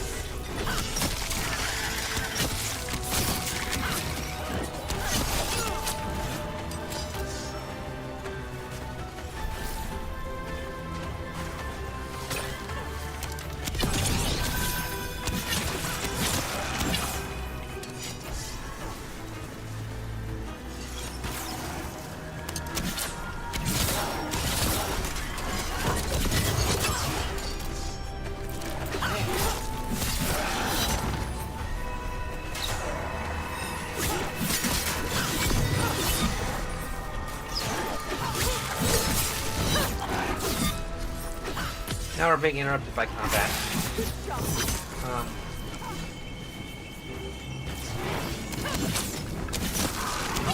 Nicely done, Rook. That's the last of them. I kind of want to offer a little more insight into trouble. my shepherd's like own autism.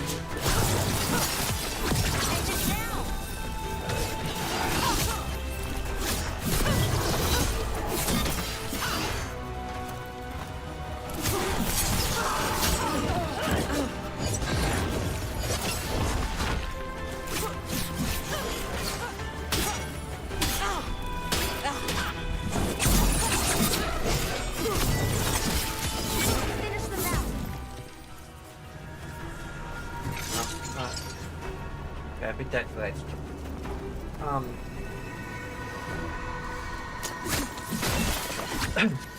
because I like exploring the idea of having someone who is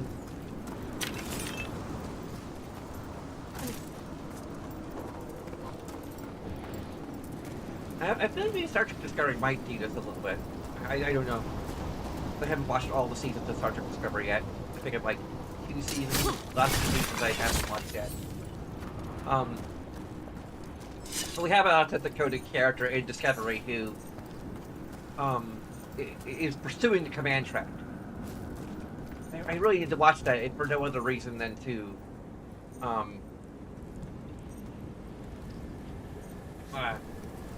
get a little more inspiration for how I depict Mal Shepard. Not to be confused with male Shepard. But they're technically non-binary in this case. Because of course they are. I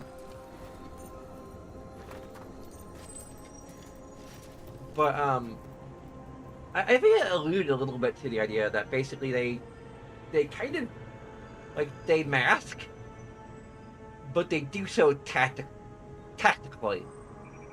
Because when you're in a leadership role, you have to kind of get along with a lot of neurotypical people. So you have to know how to interact with neurotypical people, or allistics, as they're also called. which is a little easier to say than neurotypical. So maybe I should say allistic, rather than neurotypical.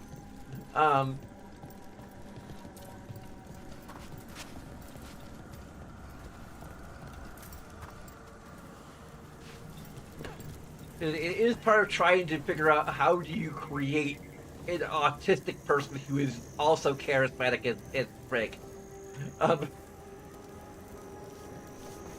Granted, Billy is also kind of in that category, I guess. Like she's got the riz, at least when in the VTuber form. Maybe not enough to get her by an IRL. I don't know. I never really met her IRL, so.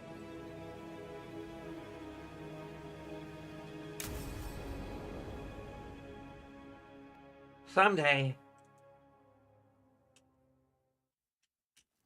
Now, what do you have to say for yourself?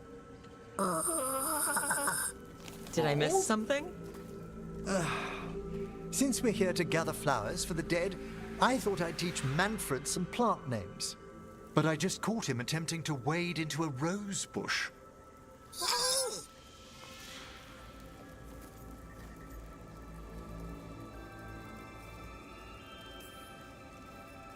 Emmerich, how could you stay annoyed at that face? Skull.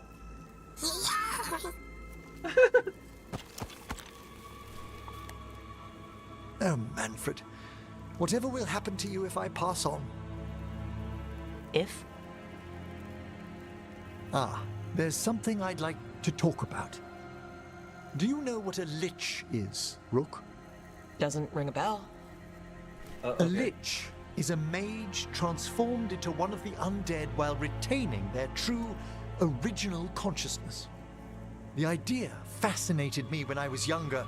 For years, I researched and experimented, spoke with spirits and mages. Then, eventually, I found them. Who?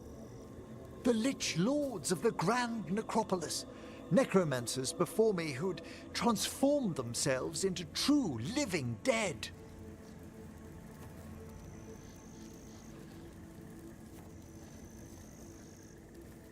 Actually, this is an idea that fascinates me. Like, my own campaign setting, which I've kind of abandoned a little bit, sadly, has the idea of there being good liches and bad liches. Well, actually, no, I don't think it well, no, I don't think I have that actual concept, necessarily. Kind of think of it. You can be...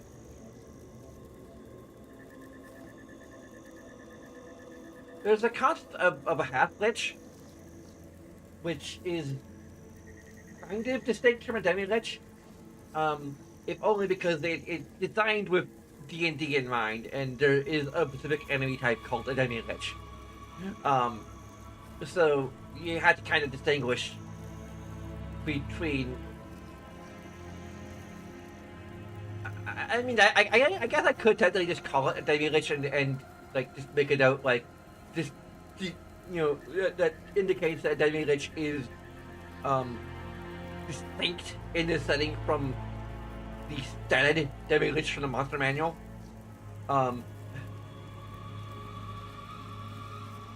Because demi-lich is an actual creature with stats in D&D at least, but and a particular description that is completely different from what my own campaign setting might define as a demi-lich. But basically it is a condition where you can trap half of your soul in a phylactery, and but it can cause a lot of problems, and it's very difficult to do. It has to be done precisely, because otherwise you can really mess yourself up.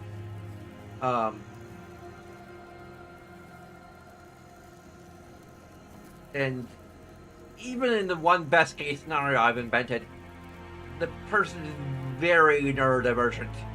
And artificially, if they weren't neurodivergent before, they are very neurodivergent as a demi-lich. Because, basically, the one that I have, separated their emotional self from their intellectual self. I don't know which they put in the phylactery. I can't remember which they put. I decided, or if I ever really decided which was in the phylactery, which was in their body. Basically, it renders their body effectively immortal. The problem is, if their body was to be destroyed, they would become potentially a full lich. I can't remember exactly how it works, but like that's kind of the closest you can become to being a good lich, even in my setting, because the idea is that when you trap your soul in a phylactery, it kind of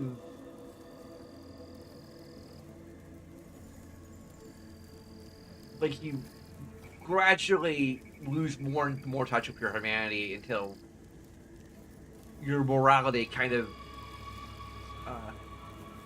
so it's possible that you could meet a good lich at some point. It is just how long they are going to remain a good lich, because it's very easy for a person who has disconnected their soul from their body to retain their humanity long term.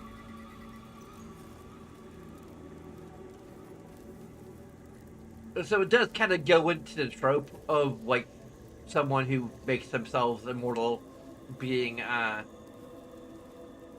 evil. From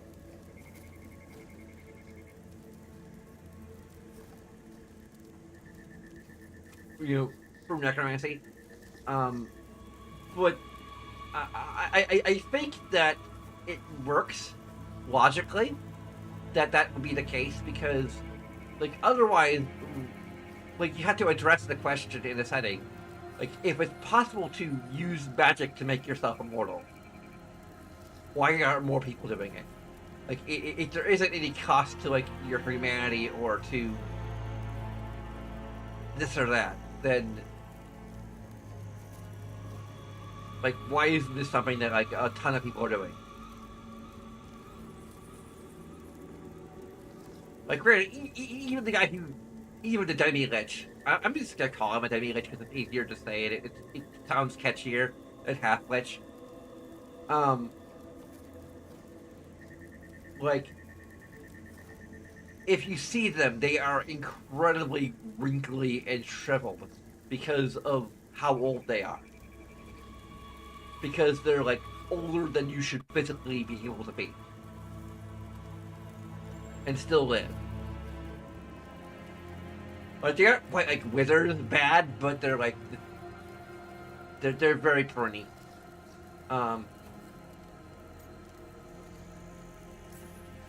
Not everyone gets to meet their idols. Oh, but I was nervous. The Liches are the great protectors of the necropolis, bulwarks against forces that threaten creation. After years of tests and rituals, they granted me my desire, the right to attempt lichdom.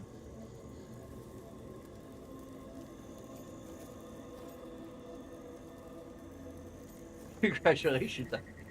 That's great for a necromancer, right? It is a singular opportunity. Good? Lichdom is an incredible honor. Immortality, prestige, the most hallowed ranks of the Watchers, as well as a chance to be of service past my allotted years. But there are considerations.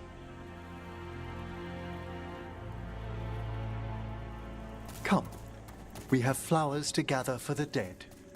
Okay, but I've got questions. I mean, there's other explanations, rather, that you could go with, but I'm assuming that this setting is doing that too. You know, beyond just like, oh, well, it turns you evil over time, or instantly. Or it requires you to do horrible, terrible, unspeakable things.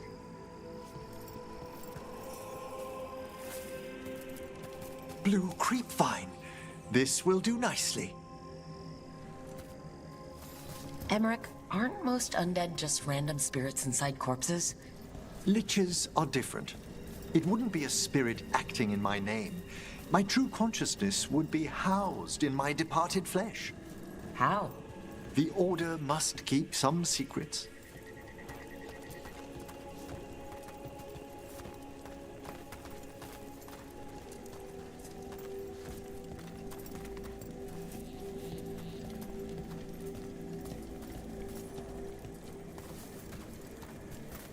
Also, I guess I want to prove. Moon blossoms, famed in verse and song. Smells like perfume. Do liches have a sense of smell? I've been told that while some of my senses will dull, others will become available. Other than that, I can't say if the flowers would still hold their bloom for me. Lichdom serves a purpose. There are dark things in creation, threats to both our world and the Fade. The Liches of the Necropolis have the insight and the abilities to oppose them. And you're joining them when? Certain elements have held me back.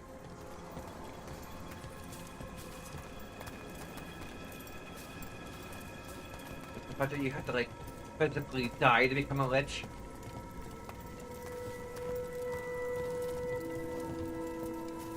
I would assume.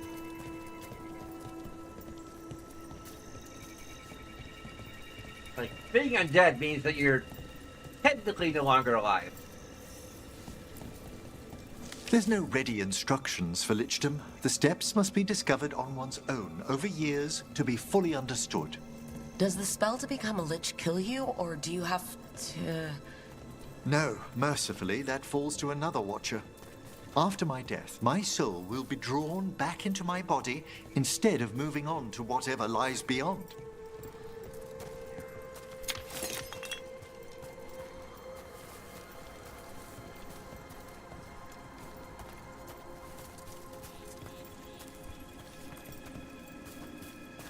That's like the, in some ways, the cost that you can never, either you can never move on to what lies beyond, or if someone destroys your phylactery or whatever, your soul just kind of... What's holding you back from lichdom? Even with all my preparations, there's a chance I could die permanently during the rites. What cowardice! The promise of immortality, an end to all my fears, and the final veil stays my hand.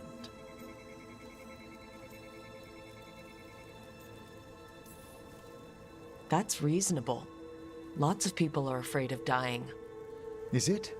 When it keeps me from what I most desire? Traditionally, candidates for lichdom face one final sifting of the soul. If they avoid it, you saw my old colleague. Hezenkas? She's a lich? A half-lich, though that hasn't diminished her powers.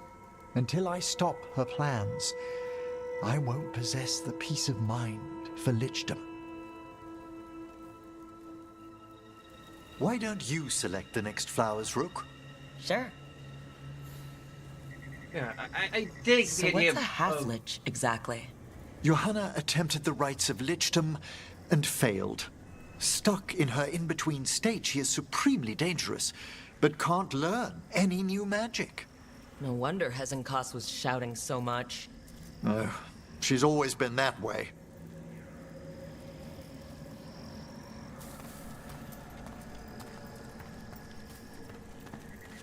Speaking of afflictions.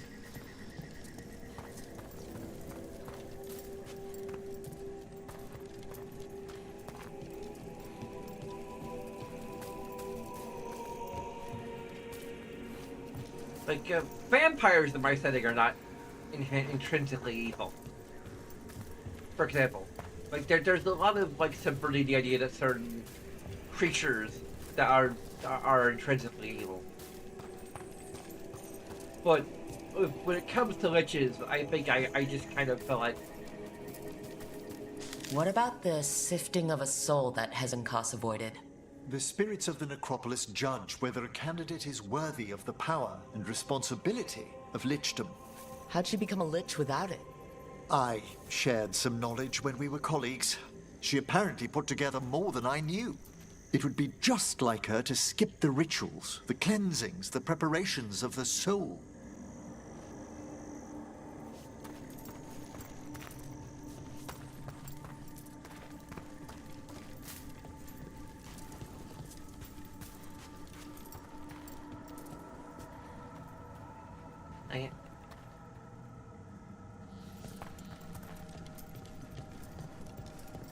I've noticed that there are treasure chests on here. I'm like, oh, where are they? How do I reach them? Need to get up there? On the roof?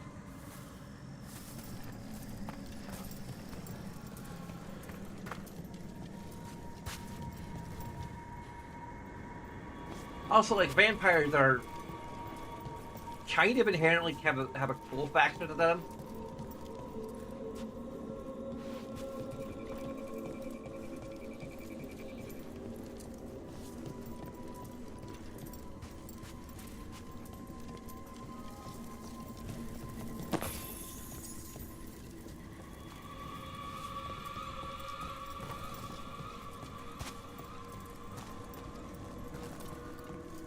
I also like really played around with their weaknesses, like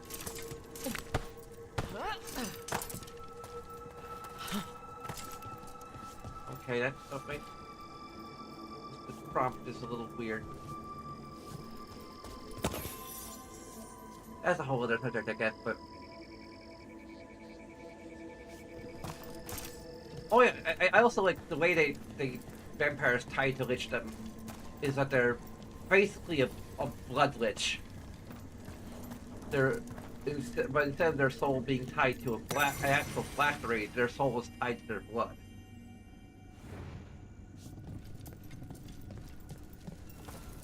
They might technically be a type of demi-lich or half-lich. This is only... I believe that's what I established, actually. But it's only part of their store. Their soul is kind of stored within their blood and within potentially their heart.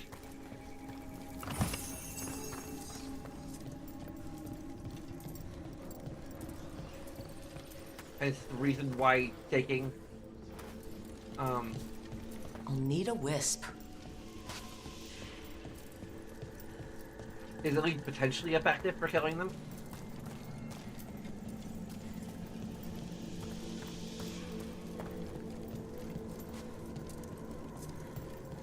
I think I established very solidly that it is a way to kill a vampire. I think the one weakness there's a few weaknesses I've completely written off. Running water does nothing. Garlic does nothing. Sunlight can give them... They more easily... they're more susceptible to sunburn and...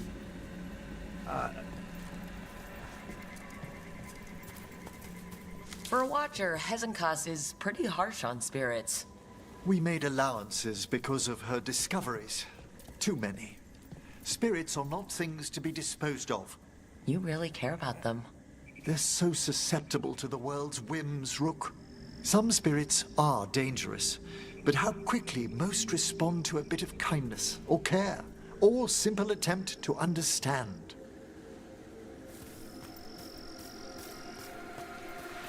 So vampires apparently are more, in my setting, are more susceptible to sunburn.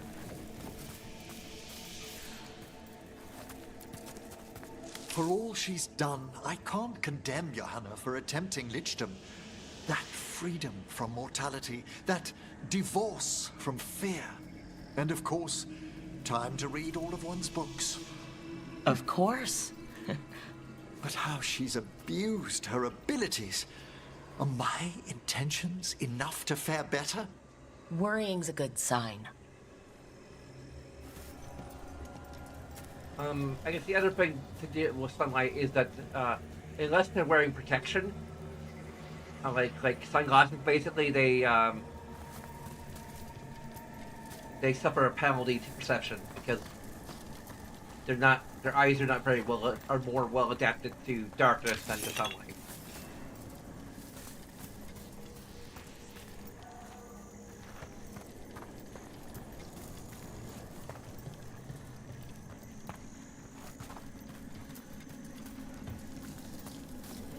Like heck, it might be to the extent where they have advantage on perception checks.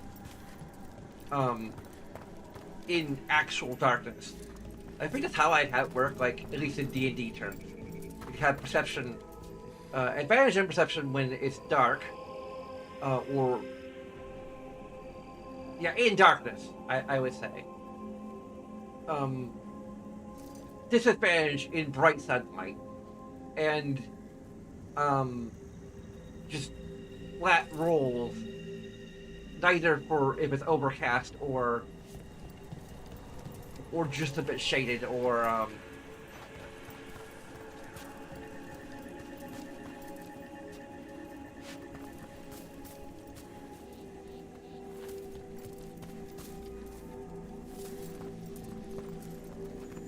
at least potentially, I don't know, it could just be that they have night vision. We have enough flowers. There's something I'd like to show you.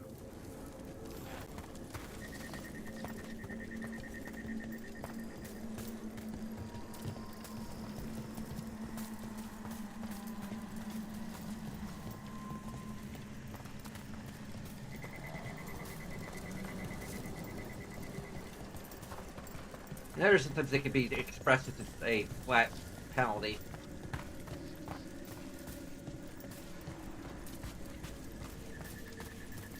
Here we are. Oh, so these flowers are for... Yes. If you could place them on the graves, please. In memory of Rupert and Eleonora Valkarin, they walk eternity hand in hand. After I became a watcher, I erected a proper shrine to my parents. When I come to talk, I like to think they listen. Well, don't be shy. Introduce yourself.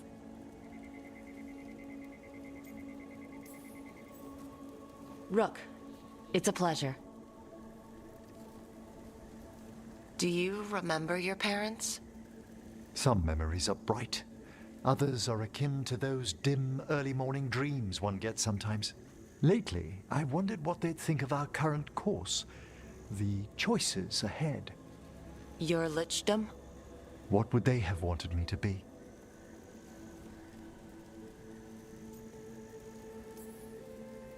I can tell you what I think they'd want you to be. What's that? Happy. You could always speak with your folks, couldn't you? My parents last saw me as a boy. By the time I mastered my corpse whispering, I was a man. If I woke them, there might be a flash of recognition, or... Besides, if I speak to too many other spirits, Manfred might grow jealous. Can't have that. He'd be impossible, I agree.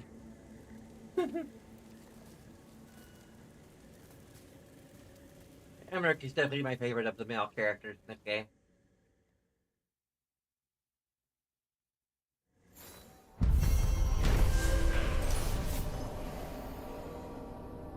Henrik reflected on his desire for lichdom and the dangers he faced to be a lich while gathering flowers in the Grand Acropolis gardens. Placing a bouquet on his parents' graves, the singer, Dr. Benson rolled over his past and future, grateful to have company. What? Why are you showing me the... Why? I didn't click on anything. Ellie, are you... My cat is on the keyboard. She is a keyboard cat. Play them off, keyboard cat.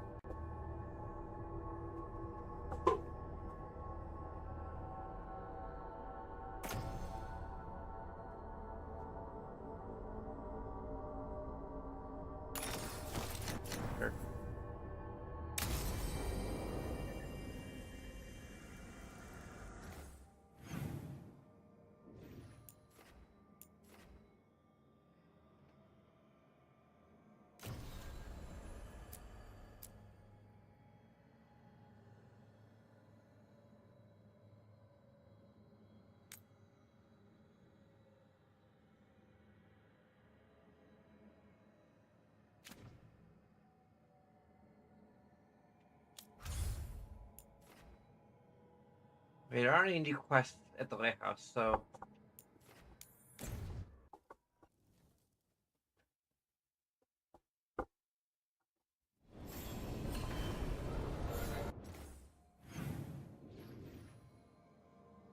There's so many new...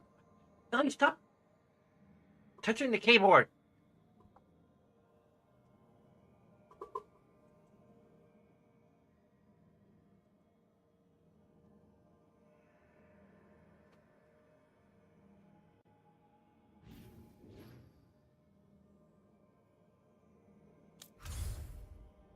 Dang it!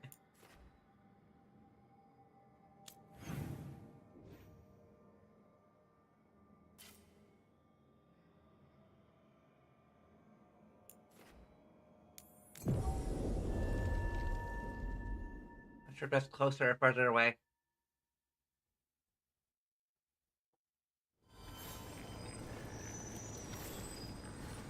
There's still a little bit of slowdown. Has anyone been held accountable for the damage? I hear the Magisterium's talking about it. That's all they do, isn't it? Talk about it. Push the blame around. These things take time.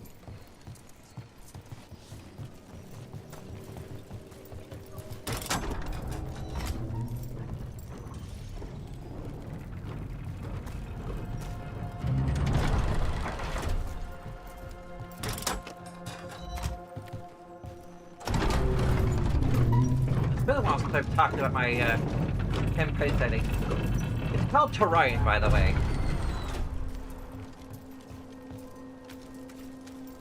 Or Legends of Terrain.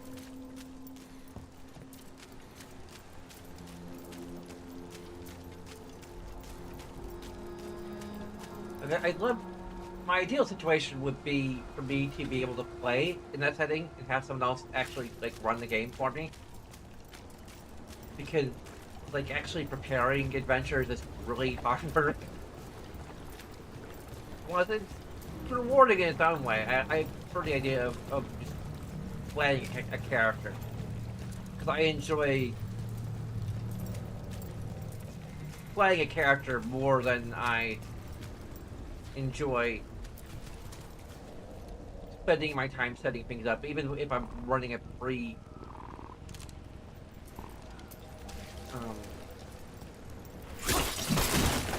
also, I'd love having a DM or GM that is so good at improvising that they can actually, like, play, like, do goblin speech, which I talked about earlier.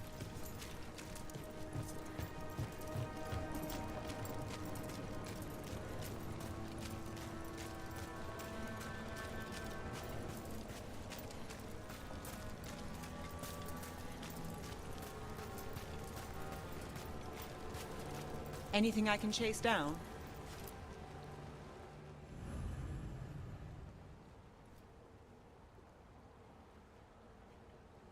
Just spending time with them.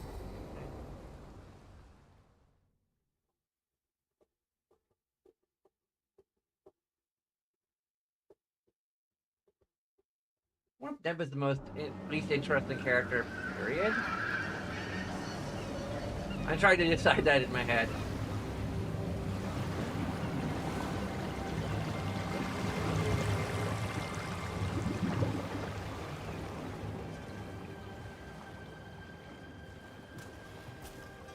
Well, I'm late. Tried grabbing something from Hal's on the way, but the fish fry's not running. So much for supper. What have you been doing? Chasing leads. Deb is a much more interesting on Alias character. Venatori, Docktown's missing people, and anything that might come close. Find anything? Plenty. Something I can use is another story. So here we are. I'm out of leads, and you're out that supper I promised.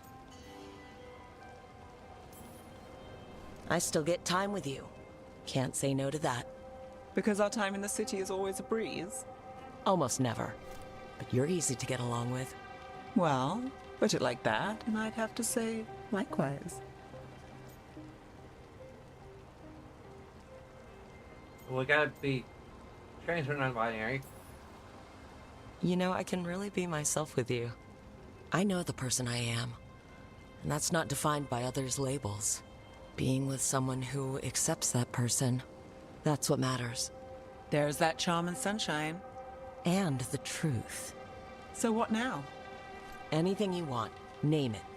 I could use a walk and some rocks. Rocks? That's right. Skipping stone. Alright. So rocks. Look for good ones. You were serious about this. You'll see why. Oh, gotta put the cat. Were you keeping Nev company? Or hoping for a treat.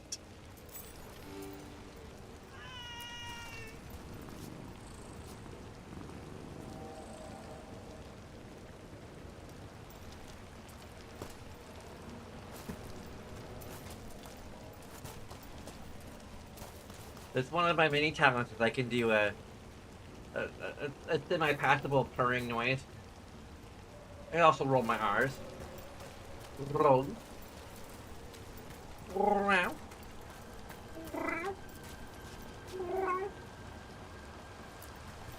Look at this fine rock.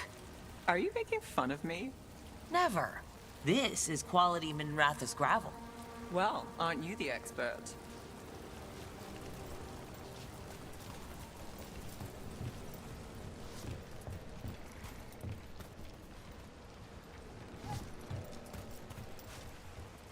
And the fact that Nev seems to like cats, I think elevates her over what's his nose. And the fact that I can actually remember her name.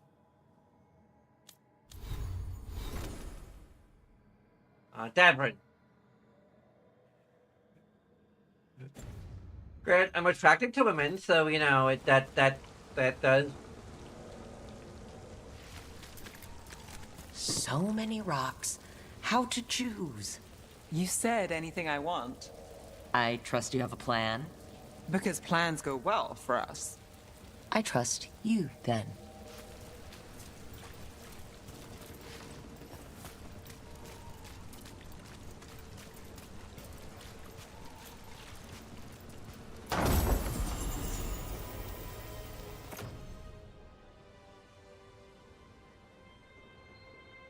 Huh. Okay. Interesting.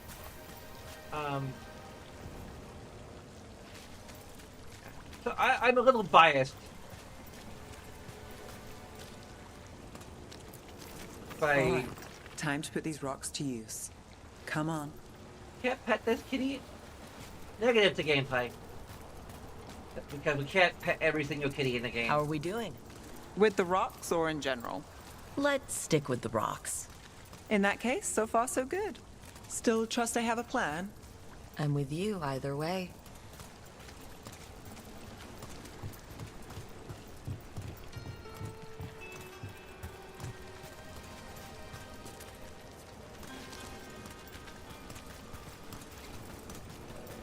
I played way too much Baldur's Gate 3. So I keep on imagining cats with wings. There's another game I want to replay, like for the Liope, you still 5th going? or 6th time. Casas doesn't have anyone else. I don't have a lot to work with. I'm debating between playing as Makaria and getting a slightly different arc to her story, playing as myself, or a version of myself. Over here. I'll take you to my usual spot. Fancy. Isn't it? But somehow doing a similar character arc. I could also play as Whimsy. The first time I played as Whimsy, I just get all the way through because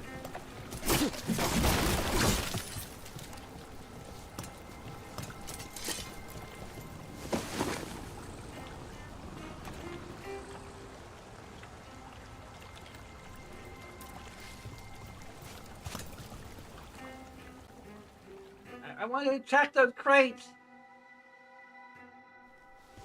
Is this what you do when you're out of leads? I'd look over my I notes, thought but that. I've got Called my it. heart. I just need to clear my head.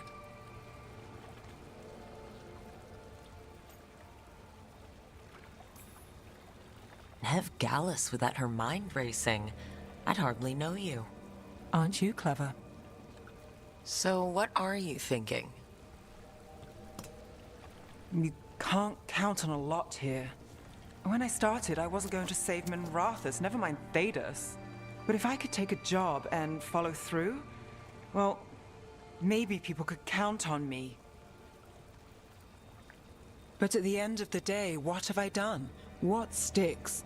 Venatori everywhere, Aelia waltzing back into town. Have I ever been able to skip a stone? I'm fighting, Rook. Sometimes it feels as though the city itself stabs me in the back.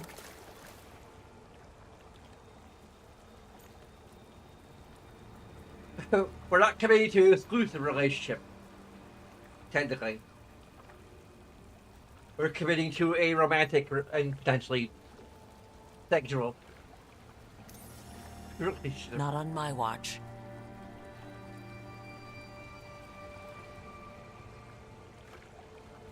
I'm here for you. I'm getting that impression.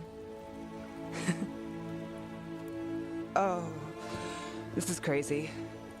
What? Getting mixed up with me. Nev. Or that I want you to. It's not crazy.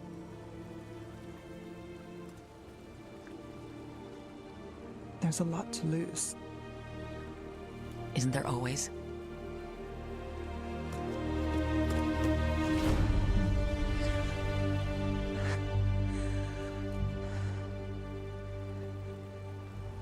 Have I told you your trouble?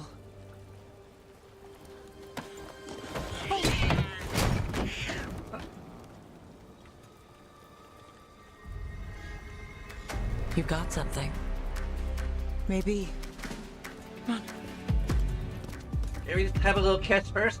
I mean, we already did have a little kiss, but a little make-out sesh. Well, It might... ready to chase a long shot? We need to get to the spillway. It might inspire you more, you know. Although I need...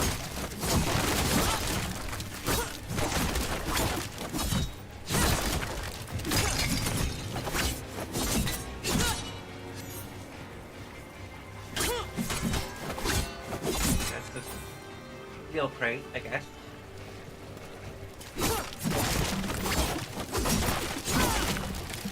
Dang crate, you just cock-blocked us!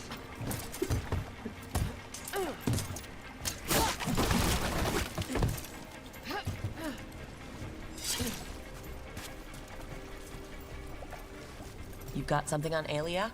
We were watched. By the cat. Sure. I mean at the relic deal. When Aelia controlled Damas, she mentioned Bataris and the stolen relic. Why bring that up? Why would she care? You think she was involved? Or one of her puppets. She's been careful, but there may be something to pick up at the site. A witness. Anything. So our Riz is finally not causing crackling slowdown. The very first time.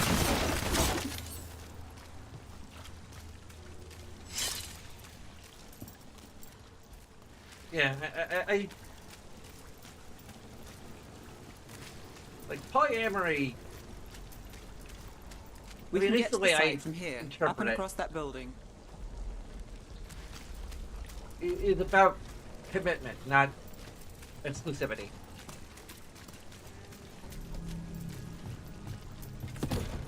And yes, there will be times when we may have to choose, like whether to spend our time with one partner or the other, or whether to favor one partner's needs over another partner's needs.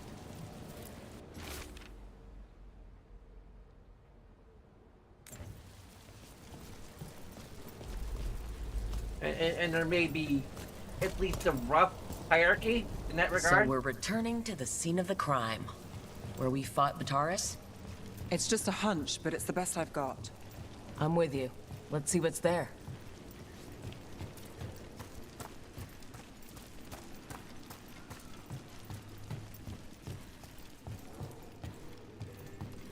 Well, usually with my characters, polyamory is just the hierarchy is usually, you know, what's the plan? Primary partner and Bataris had a everyone red else. Lyrium relic. Those don't play nice with the Veil. The Viper left me a piece of one in case there was more to track. For OG Viv in Memoir of a Rocker Girl V, that partner is cheating. In other incarnations like Zwina Punk and I think Rocker Girls? Yeah, Rocker Girls too. Pan Am is the primary partner. Remnants fade with time, but if we got here soon enough...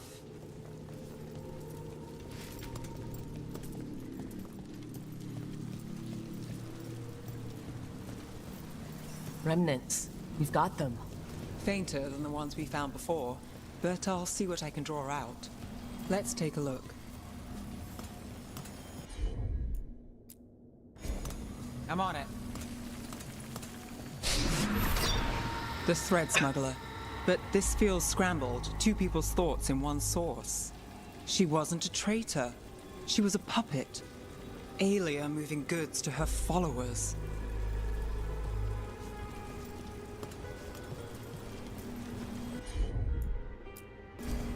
You got it.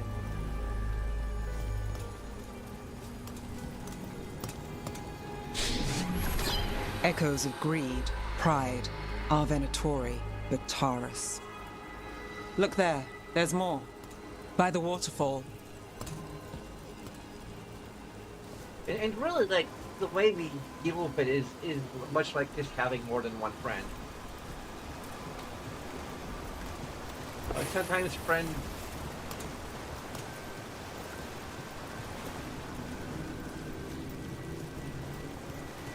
or more than one family member, right? Look, I we realize you use just it. kissed a girl, and now I've got you chasing leads. I realize I kissed Nev Gallus, and this is part of your charm. And I thought you were sweet before.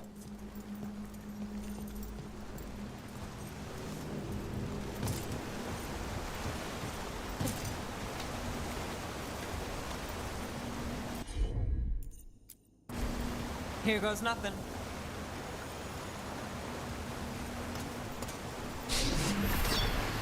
This one's afraid. A witness? Someone else showed up too, after we left. If I can pull out more of an echo, a memory. So Nev Gallus is back.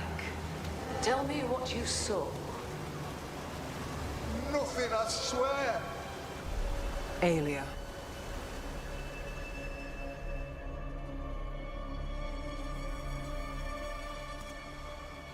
No.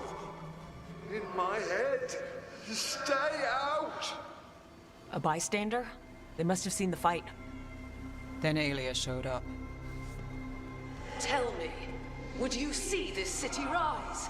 Be a thrall in service to its glorious rebirth? Old ladies are evil. No, Silence! Your Remember will that. belongs to the Venatori.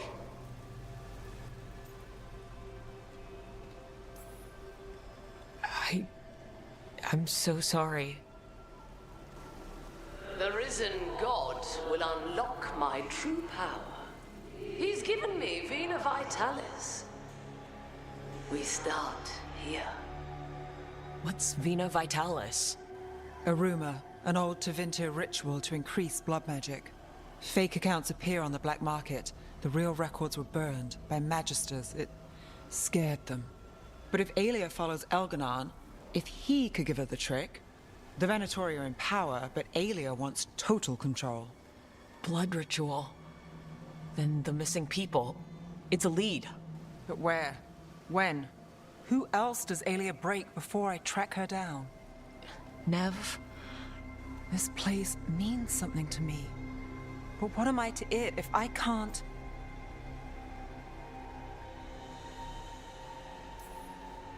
Minrathis failed before.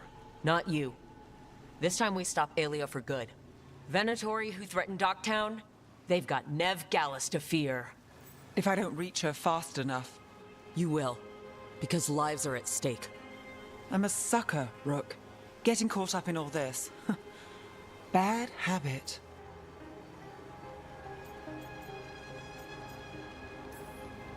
You're not alone. That's how it is. How it's been. I know, but it doesn't have to be. Not with me. I mean it. I know.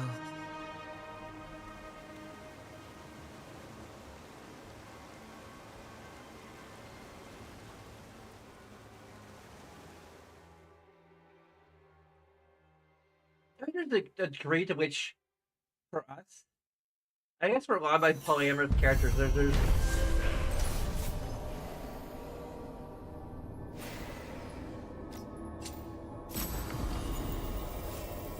a certain degree to which romantic feelings aren't necessarily like reciprocated per se with every partner. That's why I kind of like go to some extent with the friends with benefits kind of nature of some of these relationships. I think particularly for Nev is definitely like the most in that category. I would say, where like we understand Nev and accept that Nev loves us, but we don't necessarily love her the same way. But that's okay because we enjoy being loved and we enjoy being romantic. And flirting and all of that, we just don't feel the same deep, abiding connection that we necessarily would feel for someone like Harding, per se. Exactly.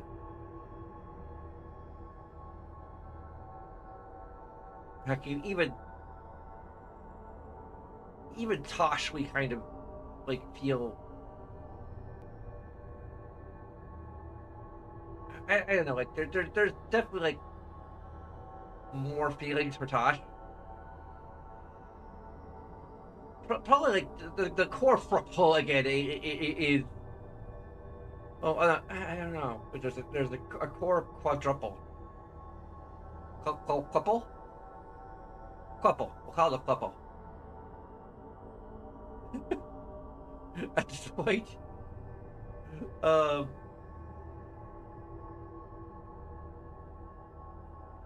Nev is definitely at the bottom of the food chain in terms of just reciprocating the feeling directly.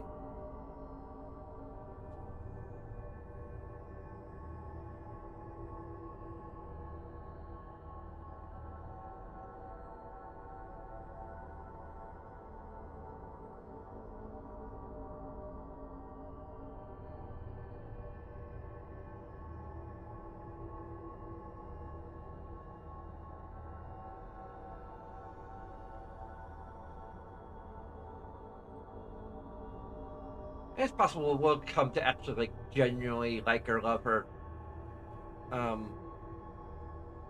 over the course of doing her quest. It's just that she seems more like an acquired taste than any of the other romance options we've encountered.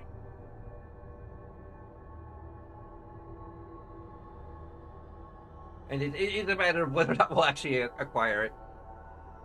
Like, now I'm just doing the, I'm kind of doing the romance for the sake of doing it.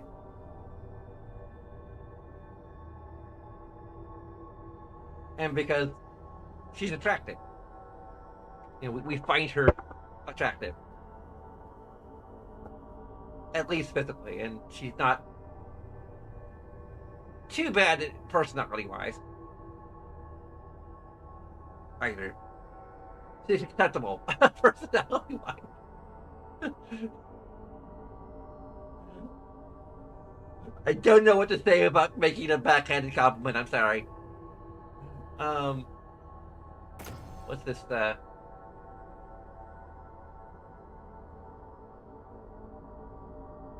increased healing.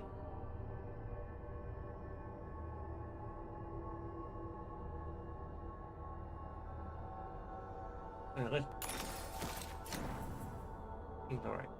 After breaking stocks, Nev returned to the scene of the magic field to search for leads on Aelia. She picked up several remnants that revealed Aelia's plans to perform a blood magic ritual using Docktown's missing people. Nev questioned her place in Docktown and if she could really help, but also realized she's not alone.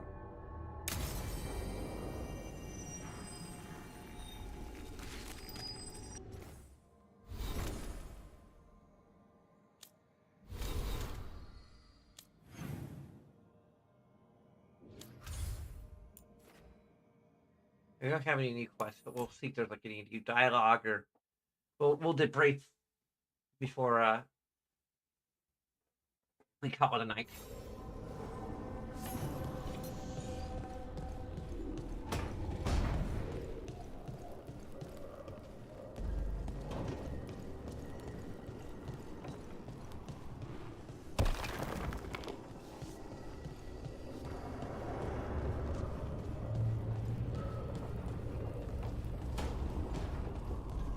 I also think we feel the least possessive of Dab.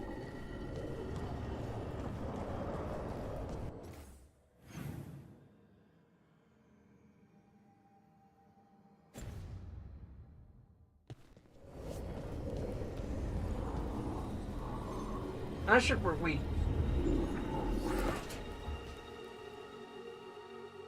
How interesting. Like lyrium, you say? Mm-hmm.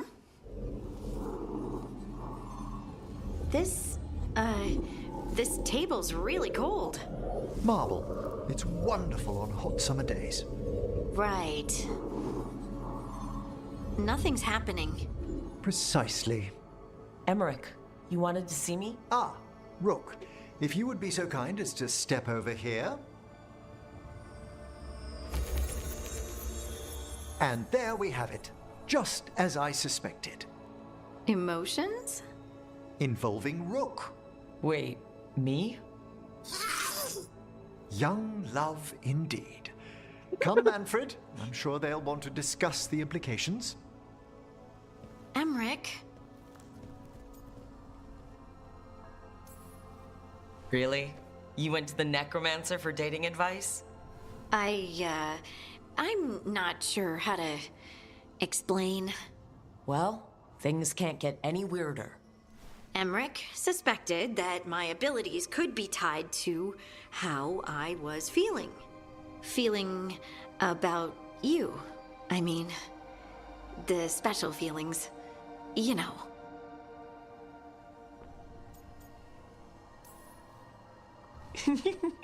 The special feelings? This isn't funny, Rook. Sorry, I know.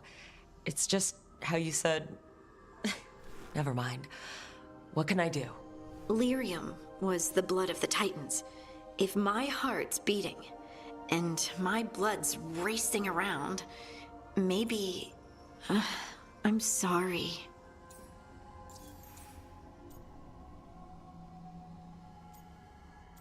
Hey, God. This doesn't change anything between us, I promise. I've learned that the people who matter most will love you, all of you. Those that don't matter. I live the life I want, not defined by anyone else's labels. Doing that freed me. And then I could surround myself with people who really accept me. Like you. Of course. No question about it. I accept and love all of you. Even the toxic lyrium parts. I'm still sorry about that. Don't apologize. This isn't your fault, Lace. And we'll handle this the way we handle everything else. Together. Together.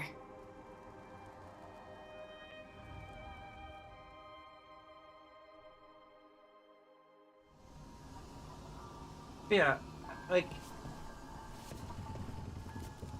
Okay, like, this is, I think, how the polyamorous situation would be between us and Harding.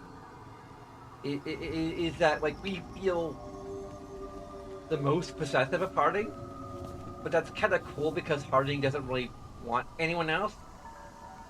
If that makes any sense. Like, if Harding started developing feelings for someone other than us, then that would need to be a conversation. But as things stand, it's probably not going to happen anytime soon, if ever. So, like, there's just kind of an understanding involved.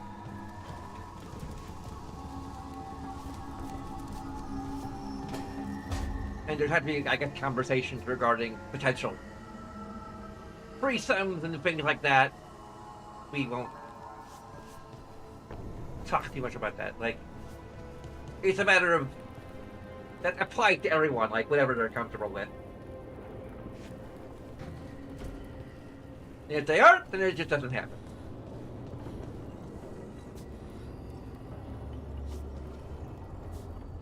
But like, I say that would be the one that we most be willing to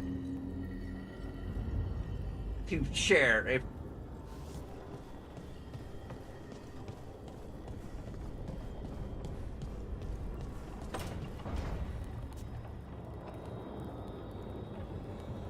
Like, we feel zero jealousy for anyone else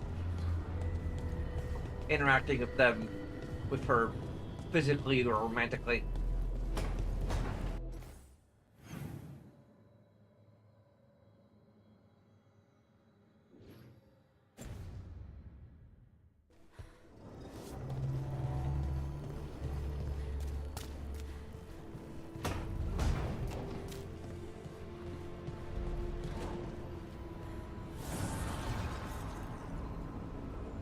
I'm not sure about other partners, like Balara and Tosh. Like, if Dev were entirely different, at least at the moment, to the notion.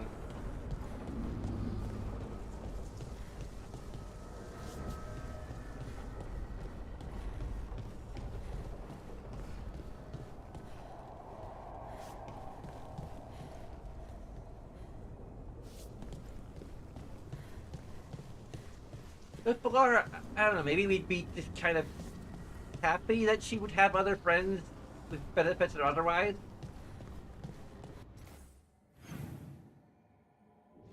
Oh, they're in the courtyard, I think.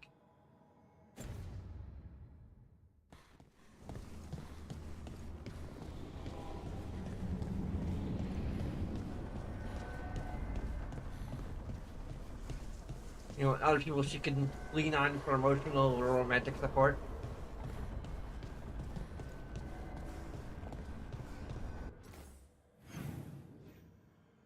They're... Where the heck are they?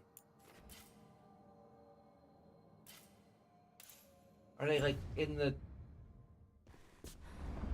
by the mirror? Illuvian? Or by the stairway leading to the Illuvian? Or on the balcony? Ah, they're on the balcony. Cool. So, you and Rook? Do I want to know where this is going? It's not going anywhere. I mean, I don't mean your relationship's not going anywhere. I mean my question. Right. It's just nice. And you can solve cases together. We could do that before. But now, it's romantic. I can also solve cases if you, Bilar. If you want.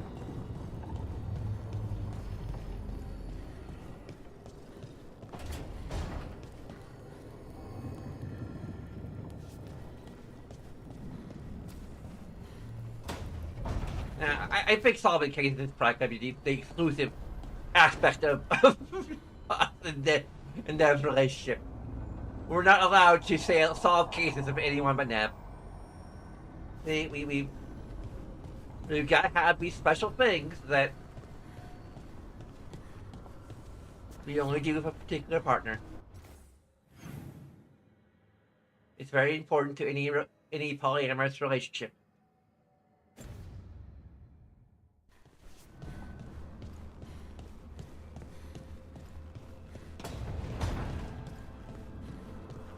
Lucanus, you keep making stuff Rook likes to eat.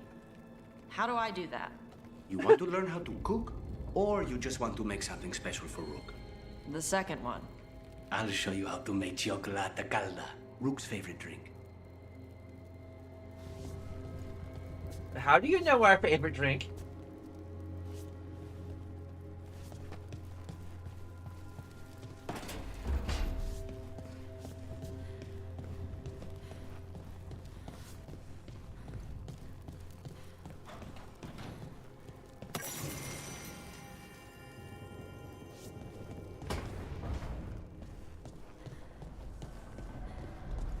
Also, like, the fact that, like, Harding is the only one that we want to... Also, I guess if Harding wanted the relationship to be exclusive, she'd be, like, the one person who we'd be willing to sacrifice. Like, that's kind of another aspect that I like to cook into my polyamorous relationships, is that there's always the one, there's the OTP. It's the balance between my interest in just being able to romance everyone and my interest in shaping the idea of how a polyamorous relationship would work. And the fact that I personally kind of like monogamy.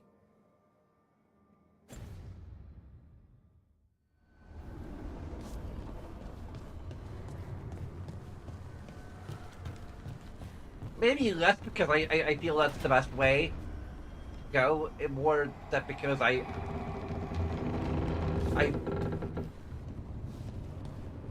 don't know.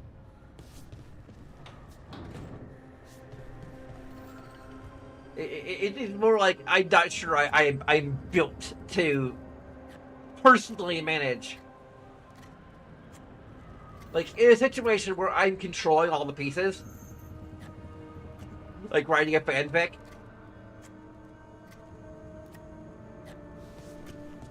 it's fun.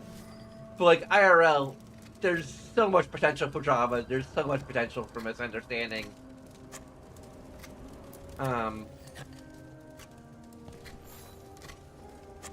Rook, something's come up. Evka dug around and found us someone who knows more about the Gloomhowler. Anything useful? Our new friend wants to talk in person. Figured you'd want to come along for this one. Dang it. Of all the people to have a new personal quest with, yeah, he's the only one. Is our least favorite character. I mean, he's still cool.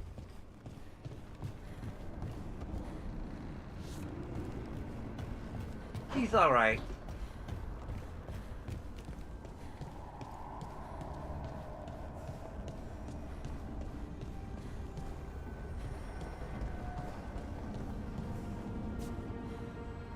And I just have to pray that I'm not racist because my least favorite characters in both genders happen to be darker skinned. I mean, Valara's pretty dark skinned too, and I adore her, so.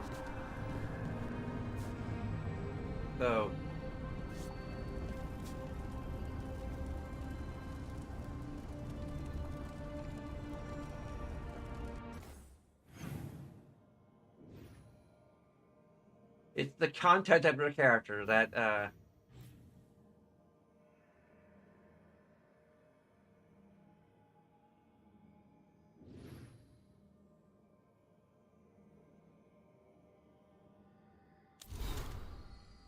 probably gonna do his quest next. Tomorrow, obviously. Just because I want to do companion quests since they've been known to get locked out once we progress the story quests, so.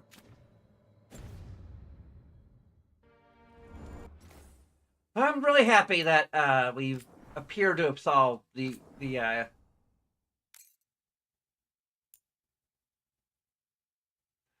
audio issues by lowering the texture quality, the one thing that requires us to restart the game.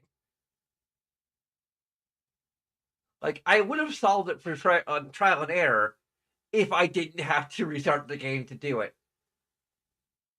And I'd always figured, like, oh, the other settings could be, you know, lowering the other settings could help with the performance issues, and in particular the audio setting, which is the thing that was bothering me personally the most.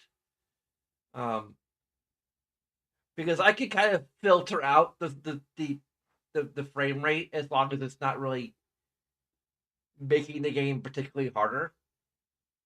Like, I know that's not the same for other people. Like, it can cause like motion sickness, and I apologize for that in particular. But like the audio issue is something like I can't really look past because it really bothers me.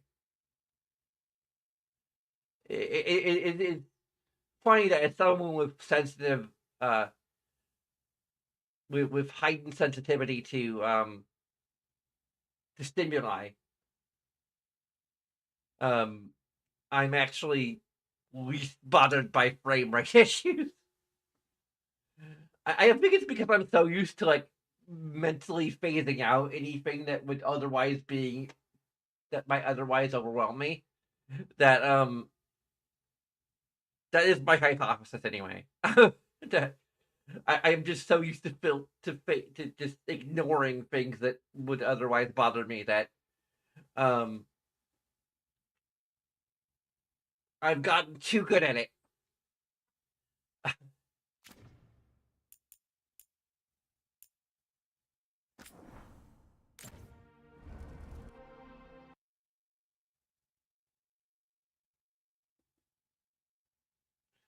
But anyway, I found pretty much the one thing that was causing it all. So that's great. We have smooth sailing from here on out, hopefully. I'm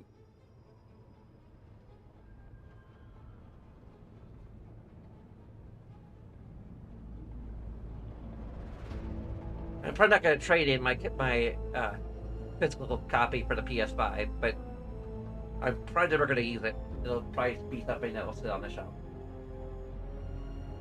I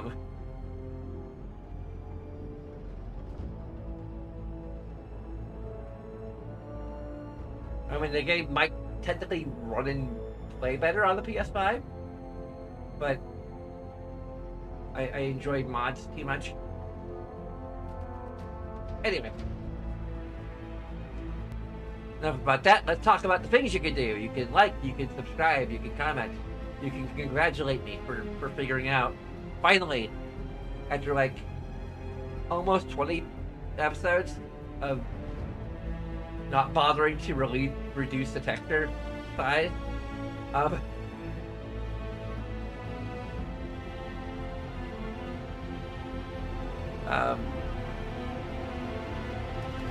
Anyway, you can also support us financially, Patreon, or Twitch Prime subs.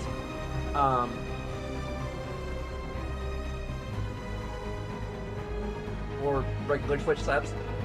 We currently have a goal of 1 sub, so if you want to be the first to subscribe, that will be awesome. I need to think of it like a special way to like enshrine you somehow and show our appreciation. Currently they just unlock a few extra emotes, and I'm currently figuring out like what I'm gonna do with emotes, because I want something that can be like read, on stream. But it's really hard. I even tried doing pixel art, and it hasn't really worked out as well as I hoped. Anyway, I think that covers most things. So, regardless of all that, I thank you very much for watching. And until next time,